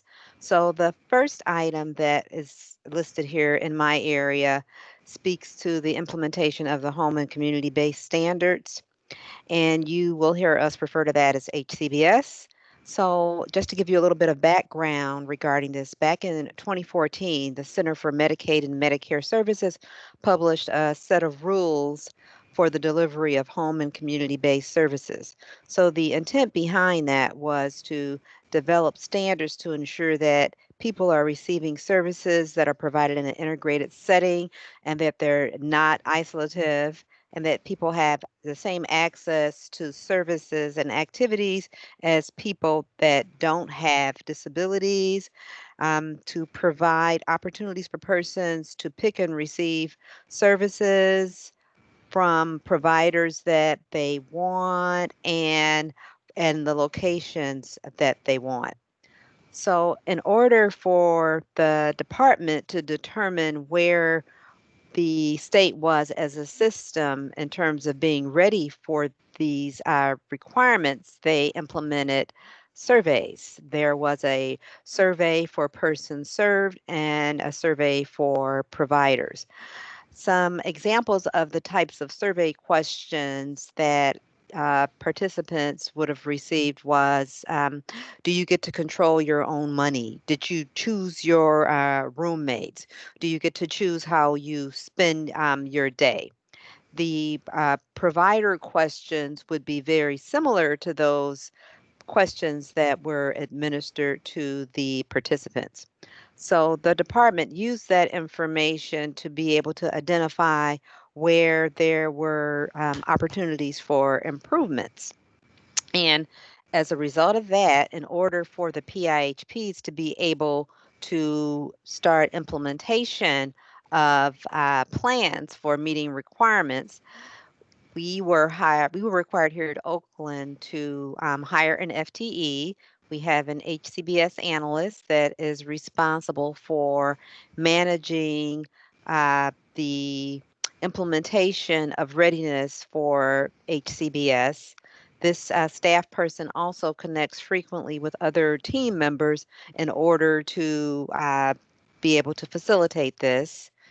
We have had to, as a result of the survey responses, we've had to complete audits and corrective action plans in response to that. And then, of course, providers have to implement the requirements of HCBS, which has led to additional costs for providers. One of the common elements that we found needing corrective action was that all persons served should have the right to be able to lock his or her bedroom door. So providers had to implement the plans to make that happen, to allow persons to be able to have the ability to lock their bedroom door and bathroom doors. The I need to back up here. So the implementation dates, the readiness dates for the HCBS requirements. Initially, the state had set a date of March of 2019. And then as time went on, as the state saw that there was a lot of extensive work being done to actually implement this, the state extended our deadline for meeting compliance to all the HCBS requirements to March of 2022. And then most recently, as a result of the pandemic, the department has extended the deadline for all Medicaid funded programs to be in compliance with the HCBS rules to March of 2023. The next set of items that you see here speak to the Office of Inspector General quarterly reporting. The Office of Inspector General is in place to basically identify areas where they may be fraud, waste, and or abuse or misuse of Medicaid funds. So with this quarterly reporting that we are required to do, which is a relatively new requirement, probably maybe the past 2 or 3 years we've been required to do this.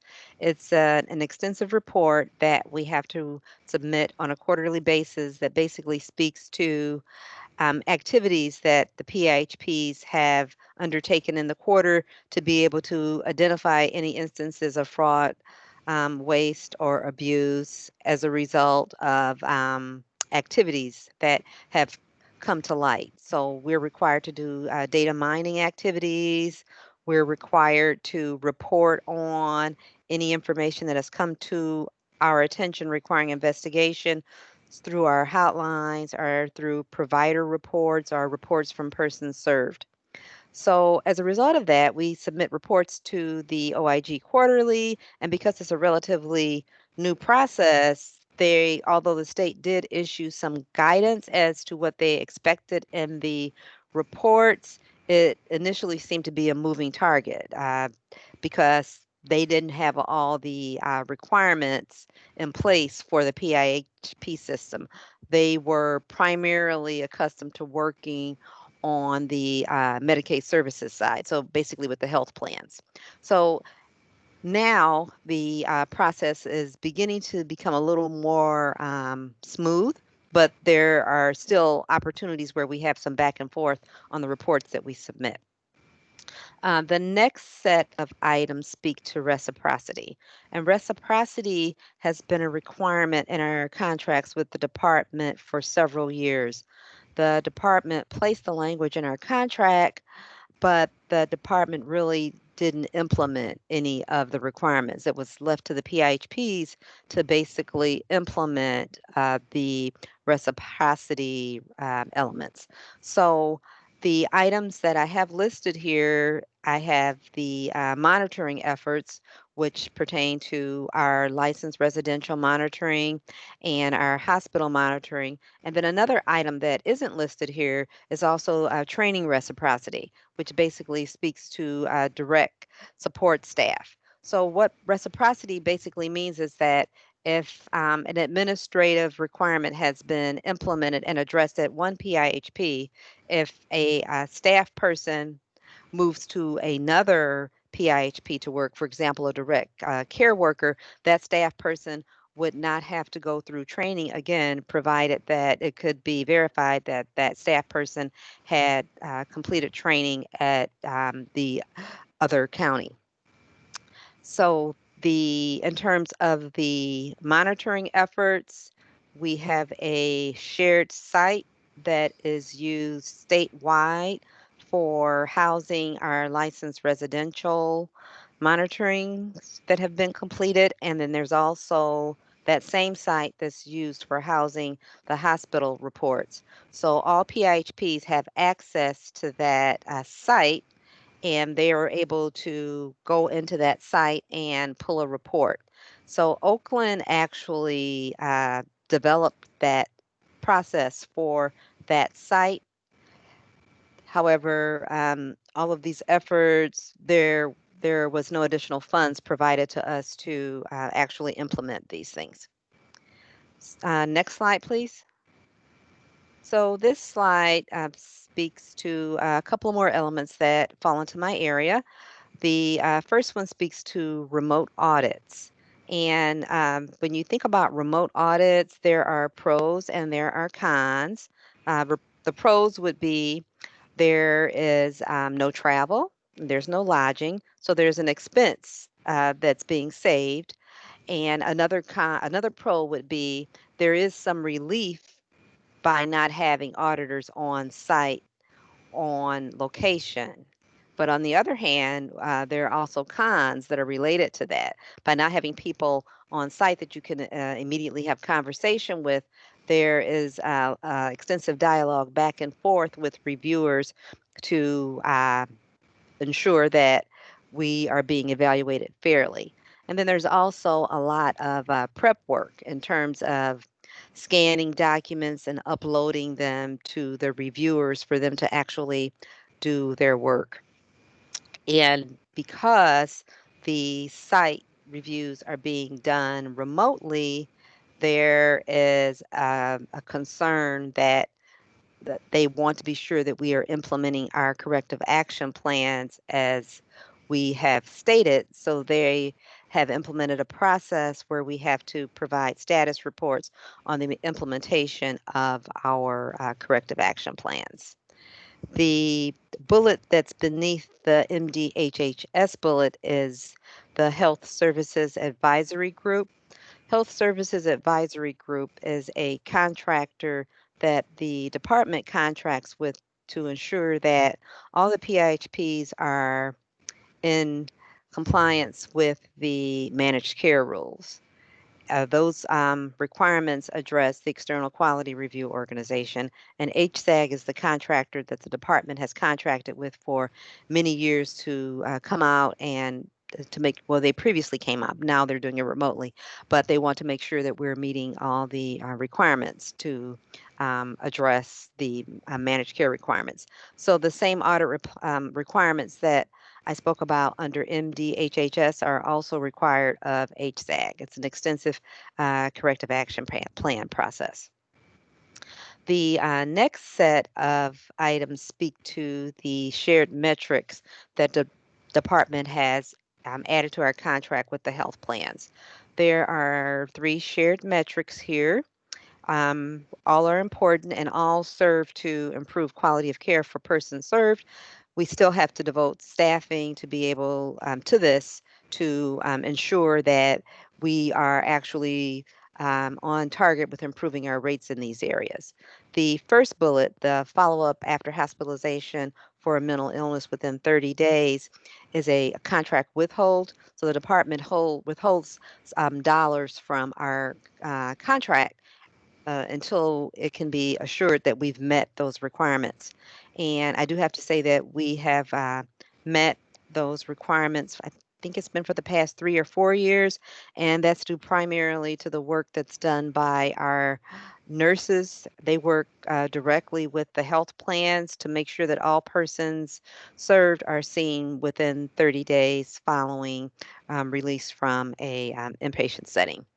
The next two bullets, plan all calls readmission and the follow-up after an emergency department visit for alcohol and other drugs, are new to our contract. And for right now, they are only informational, but probably they've been informational for FY20, and they're going to be informational measures for FY21. We expect that they will become actual measures that actually will have dollars attached to them. For this coming fiscal year, the department has an increased focus on reducing the racial and ethnic disparities. So they have incentivized improvement in these measures for specific racial groups. So again, all these are important, but we still have to devote staff resources to be able to focus the time on ensuring that we are working towards improving performance in these areas. And I believe that is my summary, and we'll move on to Jillian. Hi, good evening, everybody. Like Marquita, I'm going to review some items, and Christina and Stephanie, some items that OCHN is responsible for that do not have specific funding tied to them in terms of the oversight and implementation. So one of the items is a supports intensity scale, otherwise known as the SIS. That's a standardized assessment tool that is required to be completed for adults with intellectual and developmental disabilities every 3 years, or if there's a significant change in the person's life. So typically it would be completed during significant transition times, or if a person experiences maybe an unexpected loss of a caregiver, we may complete the SIS prior to that 3-year cycle. It's a normed and validated tool that's been endorsed by the American Association of Intellectual and Developmental Disabilities. It's a very intensive assessment tool. It takes about 3 hours. It requires a trained interviewer, the supports coordinator, the person who's receiving services, and his or her family, and 2 other individuals that know the person well. And together they work through that assessment with the interviewer who has been trained in the tool to complete it. So the purpose of the assessment is to assess the level of support that a person would need to engage in activities, same as a peer who did not have disabilities. So in terms of employment supports, for example, what might it look like for somebody in their 20s? Typically, what kind of supports and services might they need in order to move toward employment? So the intent of the SIS survey is not only to look at what types of services and supports are needed on an individual basis, but the department's longer term intent is to also look at it as a predictor of costs across the system, in terms of what is the level of need of people we're supporting and how is that going to impact costs throughout their lifespan as a system. As part of the SIS, there's 10 trained evaluators. Most of them are employed by Macomb Oakland Regional Center. There are a couple employed by Community Living Services of Oakland County. And those SIS reviewers have been specifically trained for completion of that tool. In addition to that, OCHN participates in a bi-monthly statewide work group. That statewide work group has many purposes, but one of which is to review data for accuracy and comparison. So taking a look at every SIS that has been completed since the last time they met. Are there any that are outstanding? Are our percentages accurate and expected? They've also recently, and they're always responsible for, but have recently written and revised the user manual, which provides guidance on how the tool is to be used throughout the system. Next slide, please. Right now, we complete about 1,200 SIS assessments per year. That is for individuals aged 18 and above. At the quarterly SIS assessor meeting, they also address any areas of concern and implement any new requirements. A new requirement that we're looking at for fiscal year 21 is the implementation of the SIS for individuals who are 16 and 17 years old. We expect in the future the department will also begin to utilize the SIS for children. There's a specific tool for children, and moving to the 16 and 17-year-olds helps us to prepare for transition for that group and also prepare for implementation of the tool for other people under 16. The impact on that this year, it looks like there's about 50 kiddos who fall in that category of being 16 or 17 in the next fiscal year. Training, we are responsible to coordinate and pay for training for all new assessors. We are responsible for coordination and costs associated with quarterly inter-rater reliability training. Those 10 SIS assessors are required to participate in training on a quarterly basis to ensure that inter-rater reliability is occurring and that the SISs that are being completed in our network are maintaining the integrity and validity of the tool. We also review and approve every single conflict-free agreement before an assessor can be assigned to a SIS assessment. And we maintain and approve or deny access to the SIS online for Oakland County. And that tool is one that the department oversees that shows who has had a SIS, any outstanding issues, kind of going back to that data review that I spoke about on the previous slide. Next slide, please. Okay, the next item that I'm going to cover is the Habilitation Supports and Children's Waiver. These are not new waivers, and these are very important waivers. There are some new requirements associated with them that I am going to review with you all. So the Habilitation Supports Waiver is a waiver for individuals with intellectual and developmental disabilities who have a level of need where they would meet the criteria of care for an ICF IDD, which is an intermediate care facility for people with developmental disabilities, or an institution, essentially.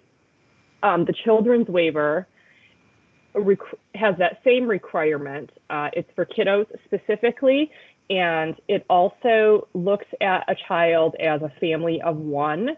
So it waives the parental income so that kiddo could apply or could qualify for Medicaid, which is how they would become enrolled in that children's waiver. So for Habilitation Supports Waiver, we have 850 people enrolled in the waiver, and we have 870 slots, for lack of a better term, allocated to Oakland County. It's very important that we have every slot filled at all times because there's specific funding associated with that. So we work very hard to maintain capacity and assure that everybody that every slot is filled. There's been some recent changes that have made that a little bit more challenging, but we're getting there, and we will be able to maintain that moving forward. In terms of the children's waiver, we have 99 children enrolled in the children's waiver. There's 469 slots in the state. That is a waiver where we don't have a specific number of slots allocated to Oakland County. The child with the highest need, when a slot becomes available, regardless of where they live in the state, is given that space on the children's waiver. So that's sort of a brief overview of both of them. Some of the changes that have occurred as of late, we utilize a waiver support application, or the WSA, which is mandated by the department to manage and track waiver information. It's a system that requires the uploading of multiple documents, tracking information, status information. It ends up becoming dual entry in many instances because the waiver support application does not translate to other electronic healthcare records, but is information that we would require in an electronic healthcare record as well. Some of the changes related to the waivers include the approval and annual recertification process for habilitation support waiver enrollees. While the criteria is the same, the amount of documentation that's required to show that an individual has that ICF IDD level of care has become far more substantial and requires an in-depth audit and review of all information before it's submitted to the MDHHS, who then does a thorough review And we're finding is often sending it back to PIHPs at this point to gather more information. So we do expect that once we get a better gauge on these changes, we will be able to move more quickly through that process. One of the other changes for both the Children's Waiver Program and the Habilitation Supports Waiver Program is the PIHP is now responsible to complete the private duty nursing level of care. We don't have too many individuals served on either waiver who require a private duty nursing service, but in instances where somebody does require PDN, the PIHP, and this is a change from past practice, completes the private duty nursing level of care. In the past, that was completed by state level nursing staff who would approve the category of care. Fortunately, we have some nurses on staff, and they are able to take on and absorb that workload on behalf of my team who are not nursing staff. We also are responsible for the approval and denial of all Medicaid covered home modifications or equipment.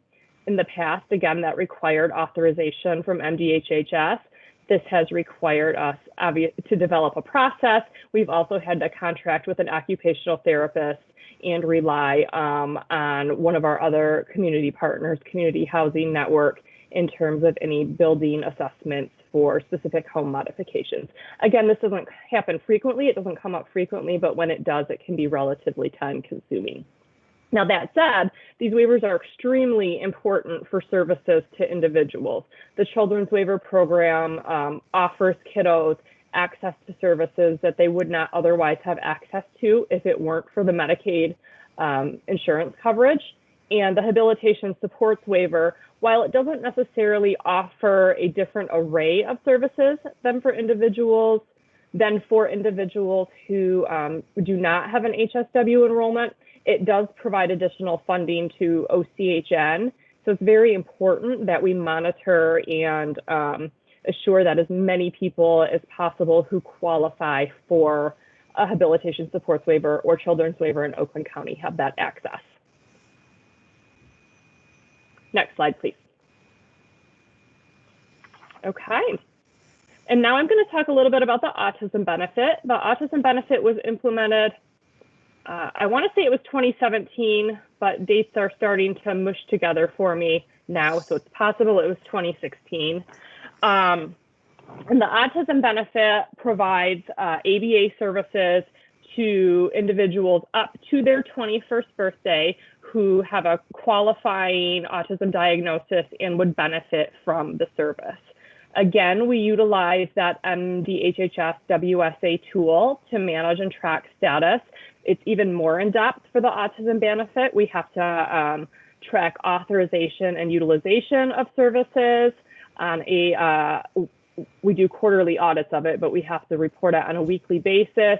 We have to make sure any and all evaluations are in the system, all plans of services. And again, those systems don't talk to our electronic healthcare records, so there's a lot of dual entry that occurs in utilizing that system. We are required to approve all documents required for the benefit. We have OCHN diagnosticians who complete the initial assessment, the ADOS, which is the Autism Diagnostic Observation Schedule, and a family interview to determine eligibility for a benefit. And then they complete evaluation on an annual basis to assure ongoing eligibility for the benefit. We are responsible for quarterly audit of individual plans of services, the authorization and utilization, timeliness of evaluations. We oversee a wait list and we audit that on a quarterly basis. All of that information is submitted to MDHHS for their review and approval as well. Initially, this benefit was reimbursed at cost. So for the first 2 years of the benefit, any cost associated with the benefit OCHN was reimbursed. As of fiscal year 20, it's built into the capitation. However, the capitation does not account for all costs associated with the benefit. So while it was initially funded at cost, there's portions of it that are not included in the capitation. And then finally, I'm going to talk a little bit about the serious emotional disturbances waiver, or the SED waiver. Similar to the children's waiver, it allows for access to services for kiddos with qualifying SED diagnosis. The criteria is that psychiatric hospitalization care, and that if not for this waiver, a child would be placed outside of his or her home. We complete all of the eligibility assessments and recommend the SED waiver. That is part of access to services, and then also part of an SED waiver committee, which is comprised of core provider agency staff and other community partners, such as Oakland schools, special education representatives from the school system, and the Department of Health and Human Services, who review and make decisions and recommendations about every SED waiver application. We lead that committee. We utilize that WSA system again to manage and track the status of services. And similar to autism waiver, the costs are included in the autism benefit. The costs are included in the capitation, but they do not cover all of the costs associated with it. We have, for SED waiver, we have a specific staff person who works on our access team, who is designated for completion of all eligibility assessments, and in typical times is co-located at the Department of Health and Human Services, splitting her time between both locations to complete those assessments. And then we have another staff on my team who manages the contractual obligations related to the SED waiver. So with that, I think it brings us to the last slide, which is questions. Are there questions for Marquita, Jillian, or Christina? That was a lot of information. Judy, this is Steve. Sure, Steve. Yeah, Jillian, in the past when you presented about the HAB waiver, you have pointed out that we have 800 and something people that are getting the HAB waiver, and another 600 and something people who, due to their severity, would be eligible if there were slots for those. Is that still the case? Yes, that is still accurate. In Oakland County, we have far more people than the 860-ish slots that I just told you we had. It's 670. We have more than that many individuals who were 870, I'm sorry, who meet the ICF IDD level of care. The slots, for lack of a better term, are allocated by region and are historical. So for some areas of the state, every person they serve essentially who has IDD is enrolled in the habilitation and supports waiver. And then in other areas of the state, we don't experience the same. Now, Anya could certainly speak to the changes in how this is funded a little bit. There have been changes in the funding really with the move to the 1115, but it is still extremely important that we have absolutely every slot filled, and we could fill in addition to the 870 because we do receive enhanced rates for individuals enrolled in that waiver. Thank you. Are there other questions, comments? It's not really a question, Judy, but the whole presentation kind of bothers me because we know that our system is already underfunded. And then when you add all these other unfunded mandates on top of it, how can the department justify underfunding us? And I know none of us have the answer to that question, but it just bugs me. You know, it's so much work that needs to be done, and then to underfund what we're actually already doing and still have such stringent demands on us as a system, it just really bugs me. So it wasn't a question, it's just me on a soapbox. Thank you. I think your concern is shared by many. Are there other questions or comments regarding this presentation on funded mandates? I have a comment to that. Sure. So thank you so much. I thought that the presentation was really, really good. When we're talking about these unfunded contractual requirements, obviously we are paying for them. So I'm wondering where the funding is coming from, specifically, even breaking them down as in, if we could, as you explain them, the budgets for each of them. The SIS program, just because it's so specific and we have the numbers and we know who is doing them, it seems to me like that would be not too difficult. If maybe we have all the budgets for these anyway, I would be very interested in seeing that specifically for the SIS program. Is that Sure. possible, Anya?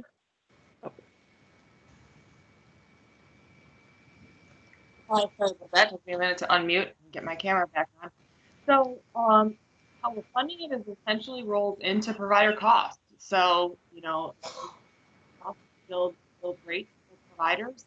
Those unfunded mandates are built into that, and then the ones we do at an administrative level are part of our administration. So, they really get to be more and not less, and yet those numbers don't necessarily change.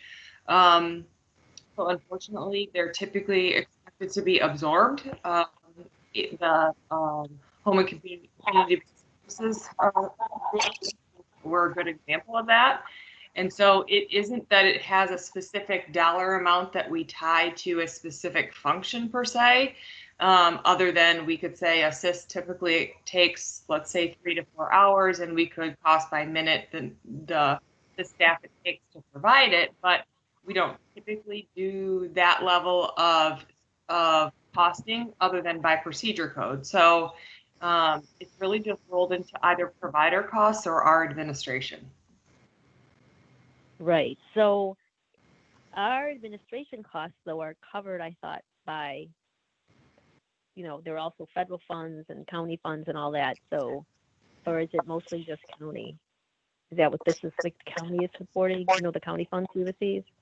Nope. So our administration is allowed to be split proportionally based on the revenue that we receive or the expense that we have. So our administration is roughly $20 million. We would split it proportionally to our entire expense of $300 and some odd million. So it's really, when you get to an administration level, you don't typically split by specific activity unless you can really identify and track a specific position or something to a particular fund source. So if we have someone that's very specifically, all they do is SED waiver, then we would be able to say, okay, that's an SED administrative expense. But otherwise, typically when you get to administration, it's more proportional to your overall expenses, not specific to a particular fund source.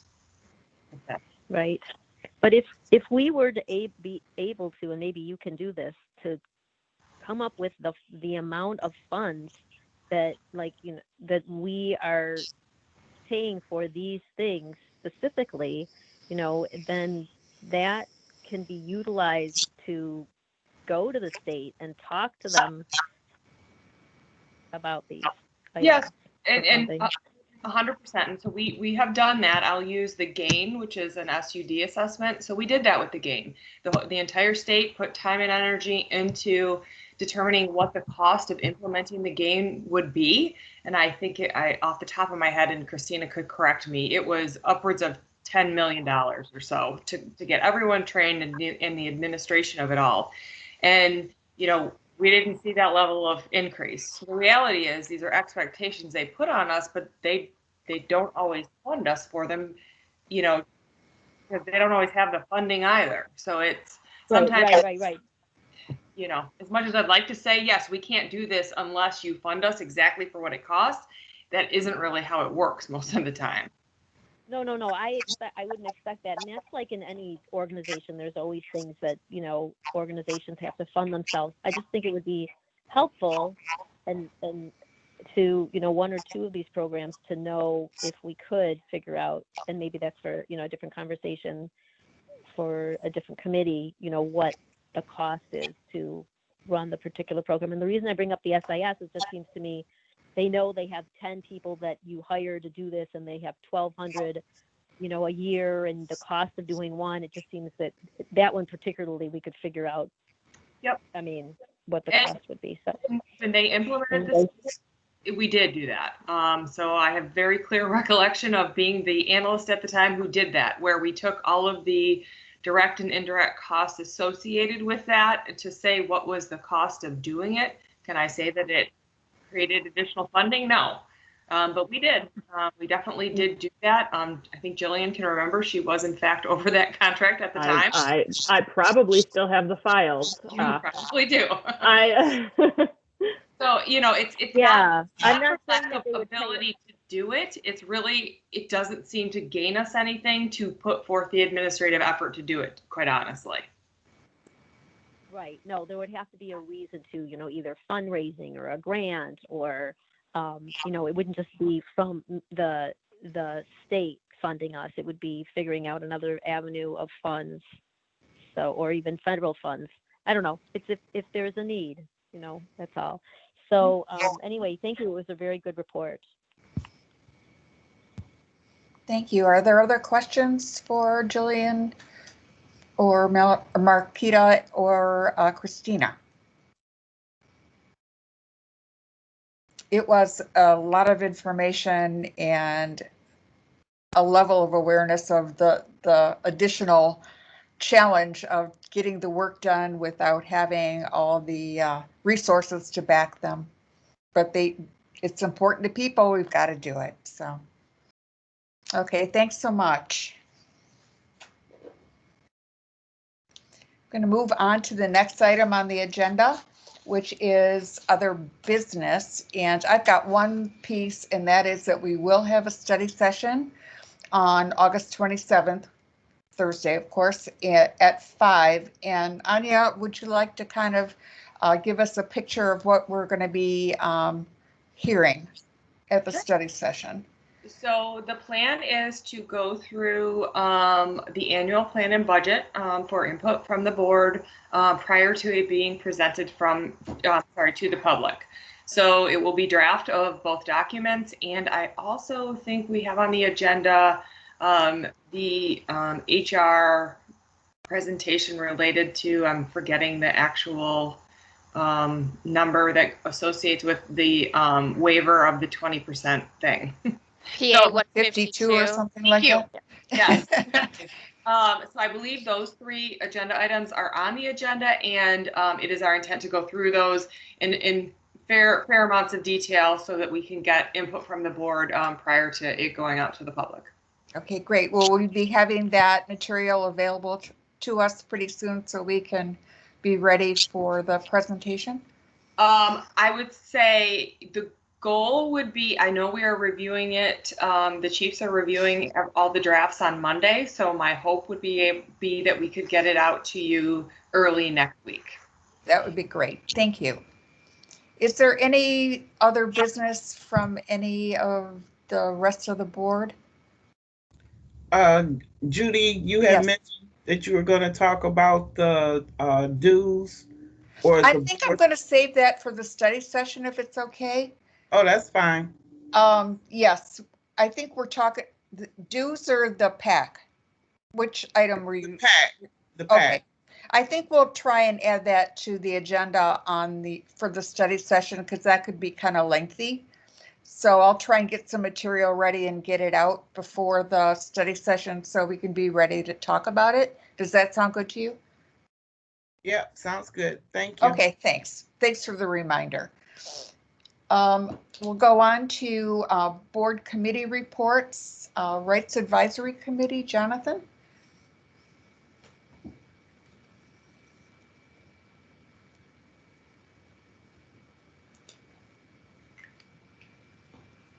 Judy, Jonathan just texted me. His internet just went out. So. Oh, super. We'll move on. We'll go to the CAC and maybe he'll be able to hook back in. Malkia? Yes, I have 2 reports and I'll try to make it as brief as possible. My report for June 17th, the meeting was called to order by the chair, Lois Schulman, and introductions of members and guests were given. In public comment, Pam C. announced that NAMI, National Alliance on Mental Illness, was hosting a free virtual conference July 13th through the 14th with more information available on the NAMI website. www.nami.org. I gave an update on the CEO search. I made the announcement that Ms. Dana Lassenby had been unanimously approved by the board of directors to become our next CEO. Dr. Lawson gave a presentation about the importance of getting input from all stakeholders through the surveying process. The results will be used to develop the annual plan. CAC members provided feedback on many different topics, such as voting, housing, transportation, caregivers, and much more. Christine Burke shared about the upcoming Achievement Awards and encouraged people to nominate people for the various categories. The awards would be given to those selected at the Your Voice, Your Value conference, which will be held in a virtual format this year. Nomination forms are available on the website. I'm sorry. I'm supposed to be doing this so people can see me. I apologize. Nomination forms are available on the website or directly from Christine Burke. Vicki Peterson gave a presentation from the Begin Ending Stigma Today work group. She was seeking ideas from the CAC membership of what kinds of creative things can be done to help get the message out that stigma hurts, and we need to do all we can to end it in our system. Some of the ideas put forth were chalking sidewalks with positive messages about mental health and other disabilities, and to support the use of people first language, reducing negative labels and offensive language. Mike Daly gave an update of what's going on with our building as it relates to COVID-19. The building will remain closed to the public until September 1st. Most OCHN staff is working from home for the most part, but people will start working in the building on a limited basis. Committee reports were given by members and public comment was also given. Meeting was adjourned. Respectfully submitted, Malkia Newman. CAC report for July 15th. Meeting was called to order by the chair, Lois Schulman. Introductions were given by all members and attendees. I did not make a note of any public comment in my notes. If that's incorrect, I will correct it in the next month. I'm sure Mike Daly will make sure I get the proper information. He's very good at that. A presentation was given on voting against advocacy by Mark Jones, Charlotte Richardson, and Betty Ross. Christine Burke gave a presentation on the Your Voice, Your Value virtual conference scheduled for August 17th. She also gave an update to the CAC of the current state of the CEO search. I gave a report on July as Minority Mental Health Month, which was held virtually on July 14th. There were many positive comments made about the speakers who participated, and a link to the video is being made available on the OCHN website. I also gave my update on the activities of the CNS Healthcare Anti-Stigma Program. There have been many challenges to our ability to provide community education during the pandemic, but we have had many opportunities to present in virtual formats. Due to having another work meeting I had to attend, I was not available for the balance of the meeting. Respectfully submitted, Malkia Newman. Thank you, Malkia. Are there any questions for Malkia regarding her reports from the CAC? Sheila, is Jonathan back on, or? Yes, he should we is. go to? Hello? Okay. Hi, welcome back. Thank you. Lost internet and power. Sort of interesting. So I'm doing this. I'm doing this from a hotspot. My phone. All right. The recipient rights advisory committee meeting report. We met virtually on August 8th at 4 o'clock. Richard Zemark was he's our RRAC facilitator. Judy Summers, our board chair, introduced Dana Lazenby, our new CEO. Dana provided some background about herself as a clinician, about her family, about her visions. Not her vision for OCHN, not seeing things. Sorry, I just want to be clear. And her belief to help people and to get the word out, advocacy and commitment. Vicki Suter asked RRAC members to share why they're involved with the RRAC and in OCHN. Sylvia, Lois, Betty, Richard, Remy, and Amit all shared reasons why they joined the RRAC, their stories, their backgrounds, their passions, their experiences as peers, advocates, outreach, determination, self-determination, and their commitment in helping others to help themselves. Charlotte Rowe, our quality manager and HCBS lead reported on member experience and satisfaction. So a lot of the surveys you heard today, which I find pretty interesting. So why do the surveys, how they improve our services and our outcomes. She talked about MCET, so the Michigan Consumer Evaluation Team that administers the surveys by phone and by mail, and a little bit about the two surveys, the ECHO survey, the CCAP's Experience, Care, and Outcome Survey. So that's ECHO, and that's for our NCQA certification. We get about 700 respondees. There's 32 questions on it. So for the most part, 2/3 of them trended positively, 1/3 of them were trending negatively. They're looking at what we can do to improve the experience, improve our operations, et cetera. And the second one was the Community Access Systems Satisfaction Report. Approximately 700 responders on this one as well. They cover access timeliness, which is to me pretty amazing that 72.5% of them are within a day or two or within a week. And that we had what I consider pretty high marks with regard to the explanation of the intake process. And 95% of the folks said yes on that. And our satisfaction with determination process was 88%. Our experience with access departments, 83%. So they're very pleased with being able to get to people that they need to, and in our ability to help them understand what the process is, where to find things, what is out there, and how to do it, how to engage. Vicki Suter, the Director of Rights and Advocacy, provided the following updates. The RRAC member, Chuck Bigelow, had an amputation early in the spring. He was at a rehab, and now he's been out on medical leave. We've lost touch with him. It's been more than 3 months. So at our next meeting, which is in September, we need to think about what we're going to do to fill his spot potentially. The other one is Nicole Gittleman. She had a health issue.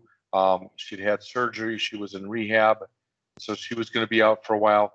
Sadly, I heard today through Vicki that she had just passed away. So I've known Nicole for a while. She's been a great asset to us. She's a great person all the way around. Awesome in terms of being an advocate. So she'll be sadly missed. Our rights conference is scheduled for October 2nd from 10 to 12. Since it can't be in person, it's going to be a 2-hour online conference webinar. There's going to be a number of topics related to it about patient-centered plans, advocating for yourself. There will be videos on voting and inspirational videos throughout the conference. So they're looking for some of the RRAC members to star in videos to read inspirational messages, as well as messages about self-advocation. Jean Fender, the manager of recipient rights, provided the following updates. Brittany, our newest staff member, is now going on 4 months. Her training and mentoring is going well. The support specialists are now coming into the office 2 days a week, and they continue to work remotely 3 days a week. Our field investigators have always worked remotely, and they will continue to do so at this time. She also brought us up to speed on 2 projects they're working on. One of them, they were just about ready to go live, which was using SharePoint to streamline the submission and review of all reports. It's taken a while to get it done, but it's finally going to be working. And the second was when they were spinning up on employment verification and the use of smart sheets. So that's to track and understand folks that are working and serving the folks we serve, to be able to better vet them, if you will. So an improved process. We also covered the topics on the semi-annual report on rights. This year, we've had 463 allegations. That's down from 9 from last year. Of those, 377, which is down 30 from the prior year, were investigated. So of that, 34% were substantiated. Anyhow, that's our next meeting is going to be Thursday, September 3rd at 4 o'clock. And we're welcoming anyone that can attend it. Thank you. Thank you, Jonathan. I'm so sorry to hear about Nicole. Yeah. Are there any questions or comments for Jonathan regarding his report? Okay, Eric, do you want to provide us with your Oversight Policy Committee report, please? Yes, thank you. We met virtually on August the 8th. Our meeting was fairly straightforward. We just went over the SUD strategic plan and approved the plan that was presented and voted by the board today. There are 3 openings on the committee.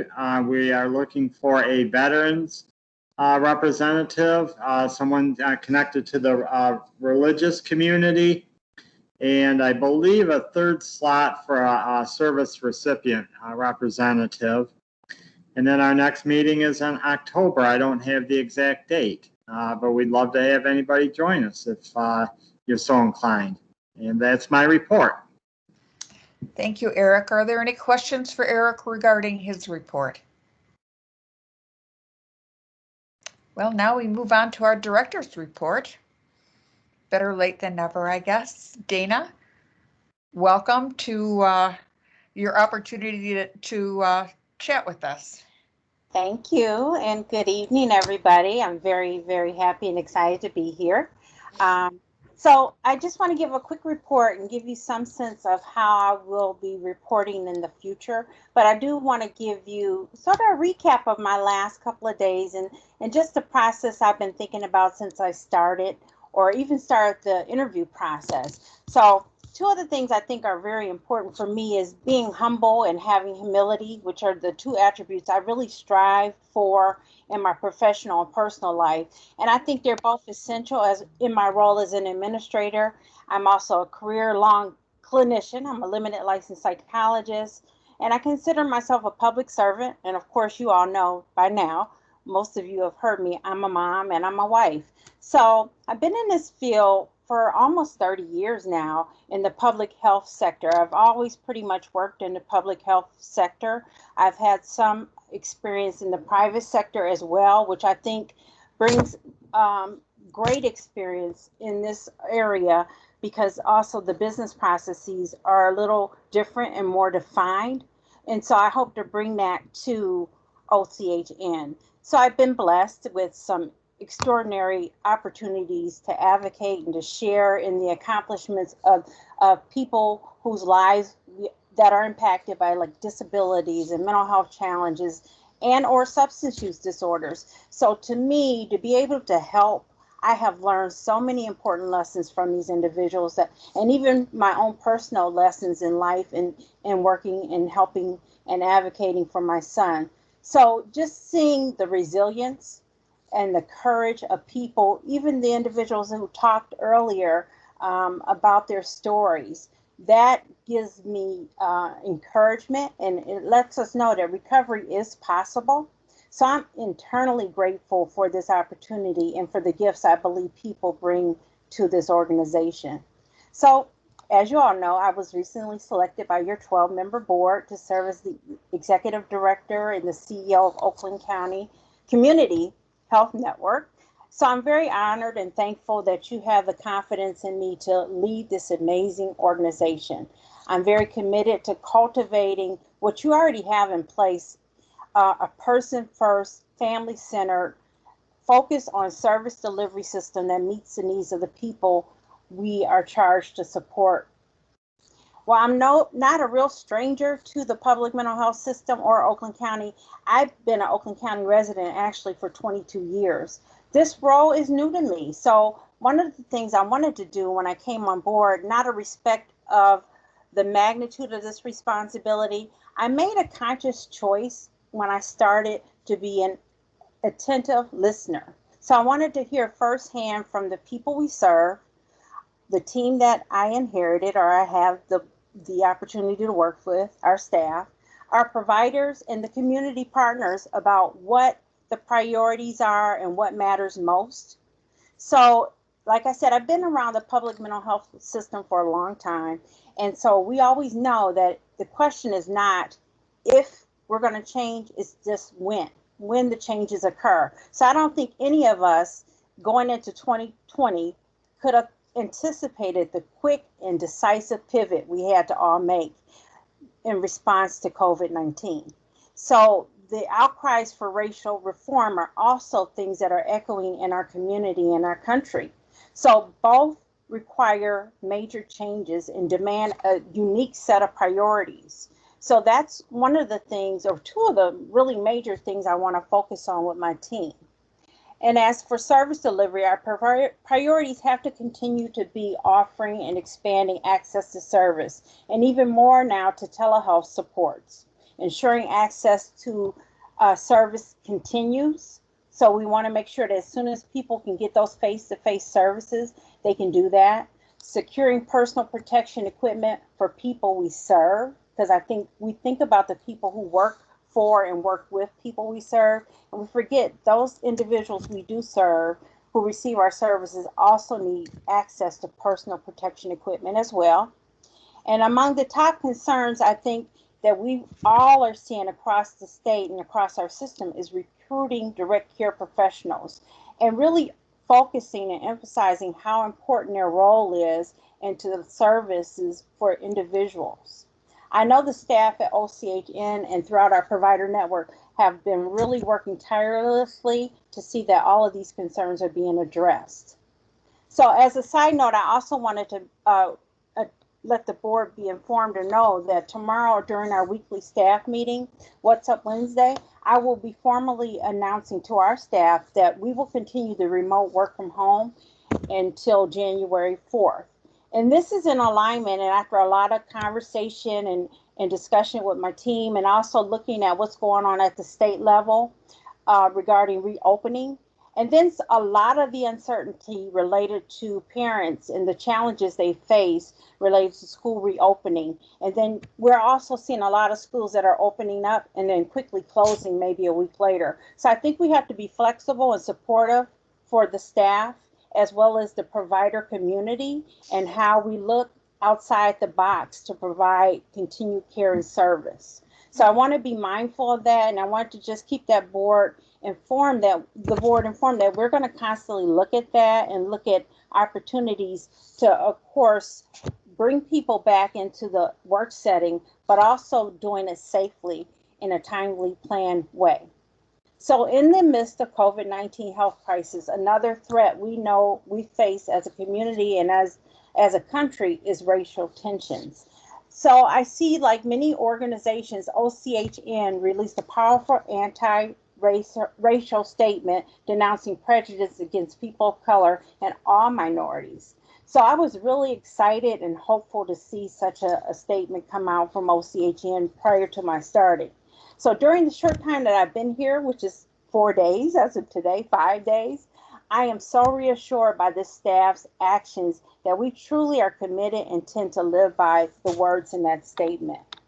So as the members of the OCHN's Diversity, Equity, and Inclusion Work Group, they are so driven, devoted to ending systematic racism. I know it's a big charge to have, but I think we all understand the negative influences associated with unconscious bias, microaggressions associated with long-standing racism, and inequitable policies at the larger culture.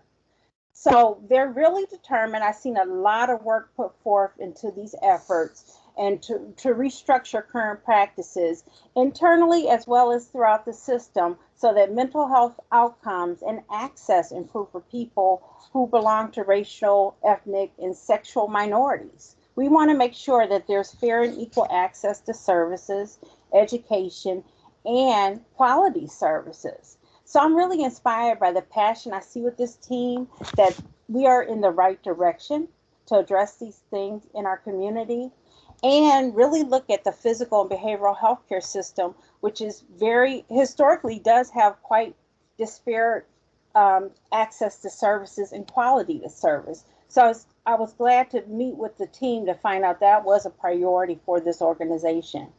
So for some, the other demands that we talked about earlier have to do with what we'll do at the polls on November 7th. So again, I want to thank Charlotte, Betty, and Mark for sharing their gifts and talents.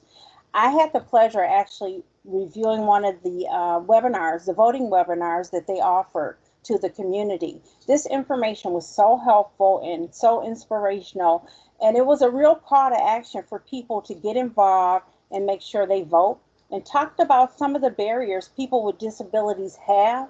So I really encourage you all to review those recorded events and then visit our website. And then also look for on our website the 2020 election under the advocacy link. And if you're a people person like I am, you will celebrate this. This is a very phenomenal training and service that they offer to the community. And I think this is something that needs to be duplicated. And we really need to shout out the individuals who participated in such a wonderful training. I think it's something that gets forgotten. The webinars do remind me of why I believe wholeheartedly in collaboration and fostering environments where people feel empowered and valued. And one of the things I keep coming to mind is advocating with results. So if we could see the number of people that were impacted by the webinar, and then again, look at how many of the individuals we serve were moved to vote or had the ability to go and vote, I think it's going to be very meaningful for our community. And it's going to add to the engagement, our ability to have meaningful conversations, to respond to the community needs that are most reflective of what the community wants to see. So the one plan I do have in terms of my monthly director's report is really to provide a platform so I can initiate really purposeful dialogue that leads to real outcomes that impacts and improves our network, the county, and the state. And like I said during the process, I really think OCHN needs to shine their light so we can have more people come to us for services that they need, and then also really be a leader. So I want to be able to share data and news relevant to our service industry, but also to the things that we need to do as an organization to improve the services and outcomes for the people in the community.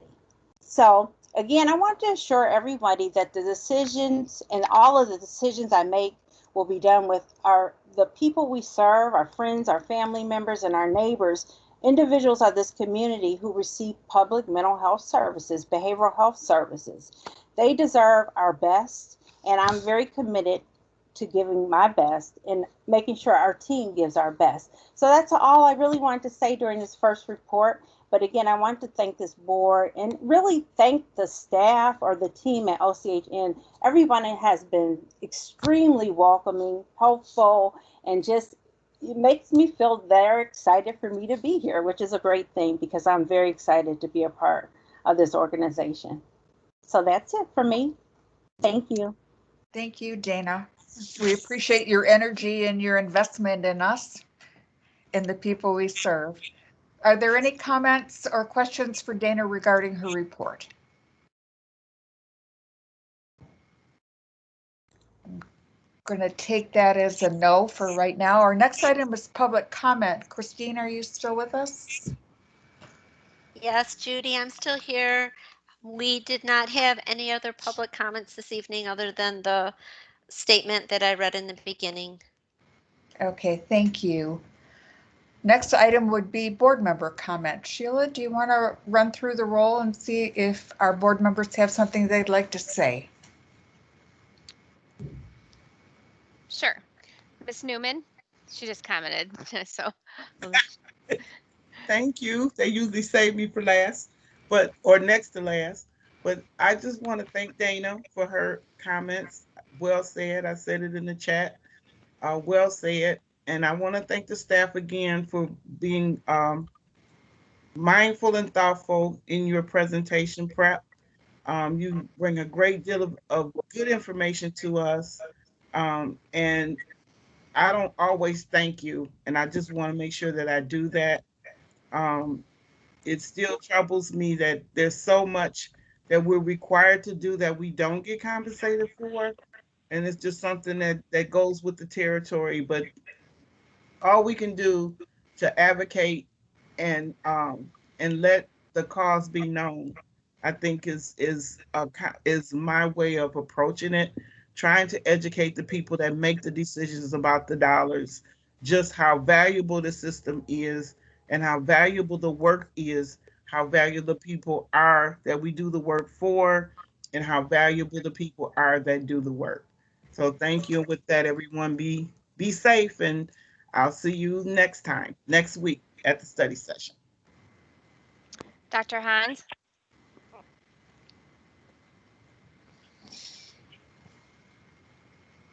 Yeah, I would like to once again welcome Dana and thank her for her comments and her commitment to the people that we serve, and also the staff for all the presentations. They were all excellent, and I wish everyone a good week, and we will see you next week. Good night. Thank you. Dr. Taub? Thank you to all the staff for the time and preparation and presentations. Welcome to Dana. Your enthusiasm is contagious. And on racial inequity and justice in the country, I hope everybody can realize, because I've been through this before in the 60s, it takes the whole country. If you make up 15% of the population, you can't do it on your own. So just give us directions. And I'm sure that most of the population will be behind everybody. And maybe this time we can make some real progress, more and permanent. That's all. Mr. Kemp? I thought it was a good meeting, very good reviews and well thought out by the staff, and everybody stay safe. Mr. Lindemeyer? No comments. Thank you. Ms. Namie Dyer? Yeah, thank you to all the presentations today. Anya, as always, your thorough financial reports are really appreciated. It was also really amazing to hear from Charlotte, Betty, and Mark, to hear about their vastly different experiences, but that they're all here now working with OCHN to give other individuals opportunities to improve their quality of life. The Dr. Seuss reference was really appropriate to the current state of things regarding the vote. And I just wanted to add, the Lorax is one of my son's favorites. And I was reminded of a line from that book, which I think is also so relevant. And that's, unless someone like you cares a whole awful lot, nothing is going to get better. It's not. So it's so important that we all do our part during this election. Finally, I really thoroughly enjoyed hearing about everything that OCHN has done regarding the continued improvement of member experiences and the unfunded mandates. As frustrating as it is that so much work is unfunded, it's certainly not unappreciated. And it really is a testament to all of you that you continue to place so many resources into ensuring quality assurance. So well done, everybody. And as always, stay safe. Mr. Landsman?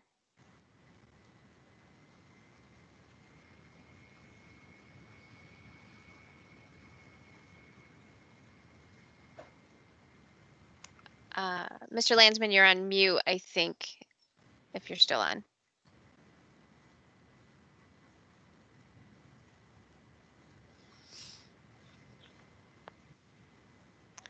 Okay, Mr. Torres? I just want to say welcome to Dana and welcome aboard with OCHN, and no other comments. Thank you. Miss Bernard? I want to say welcome to Dana. Can't wait to meet you in person. Thank you to the staff and for being patient with my questions. I really appreciate your efforts, and you all do incredible jobs. And at least I certainly do appreciate you. And hoping everybody's voting like you. That was an excellent topic that we've gone through. And then also I appreciated the comments from Dr. Taub. I thought I agree with him 100%. So stay safe and healthy. And that's it. Dr. Guadalupe? I will keep it short and just echo the same comments as everyone else. So welcome, Dana, and thank you all for putting together very comprehensive and informative presentations tonight. Thank you. Mr. Furman? In terms of my comments, nothing above and beyond what was already said. Have a good night. Thanks. Bye. And we'll go back to Mr. Landsman one more time.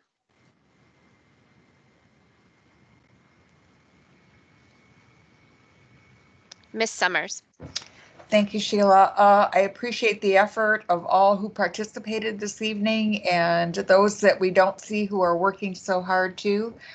I appreciate it. The people we serve will be the beneficiaries, and that's the most important thing. And stay safe and stay well.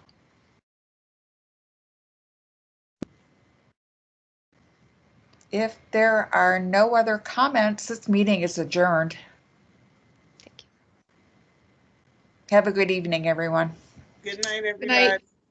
Thank you. Good night. Good night.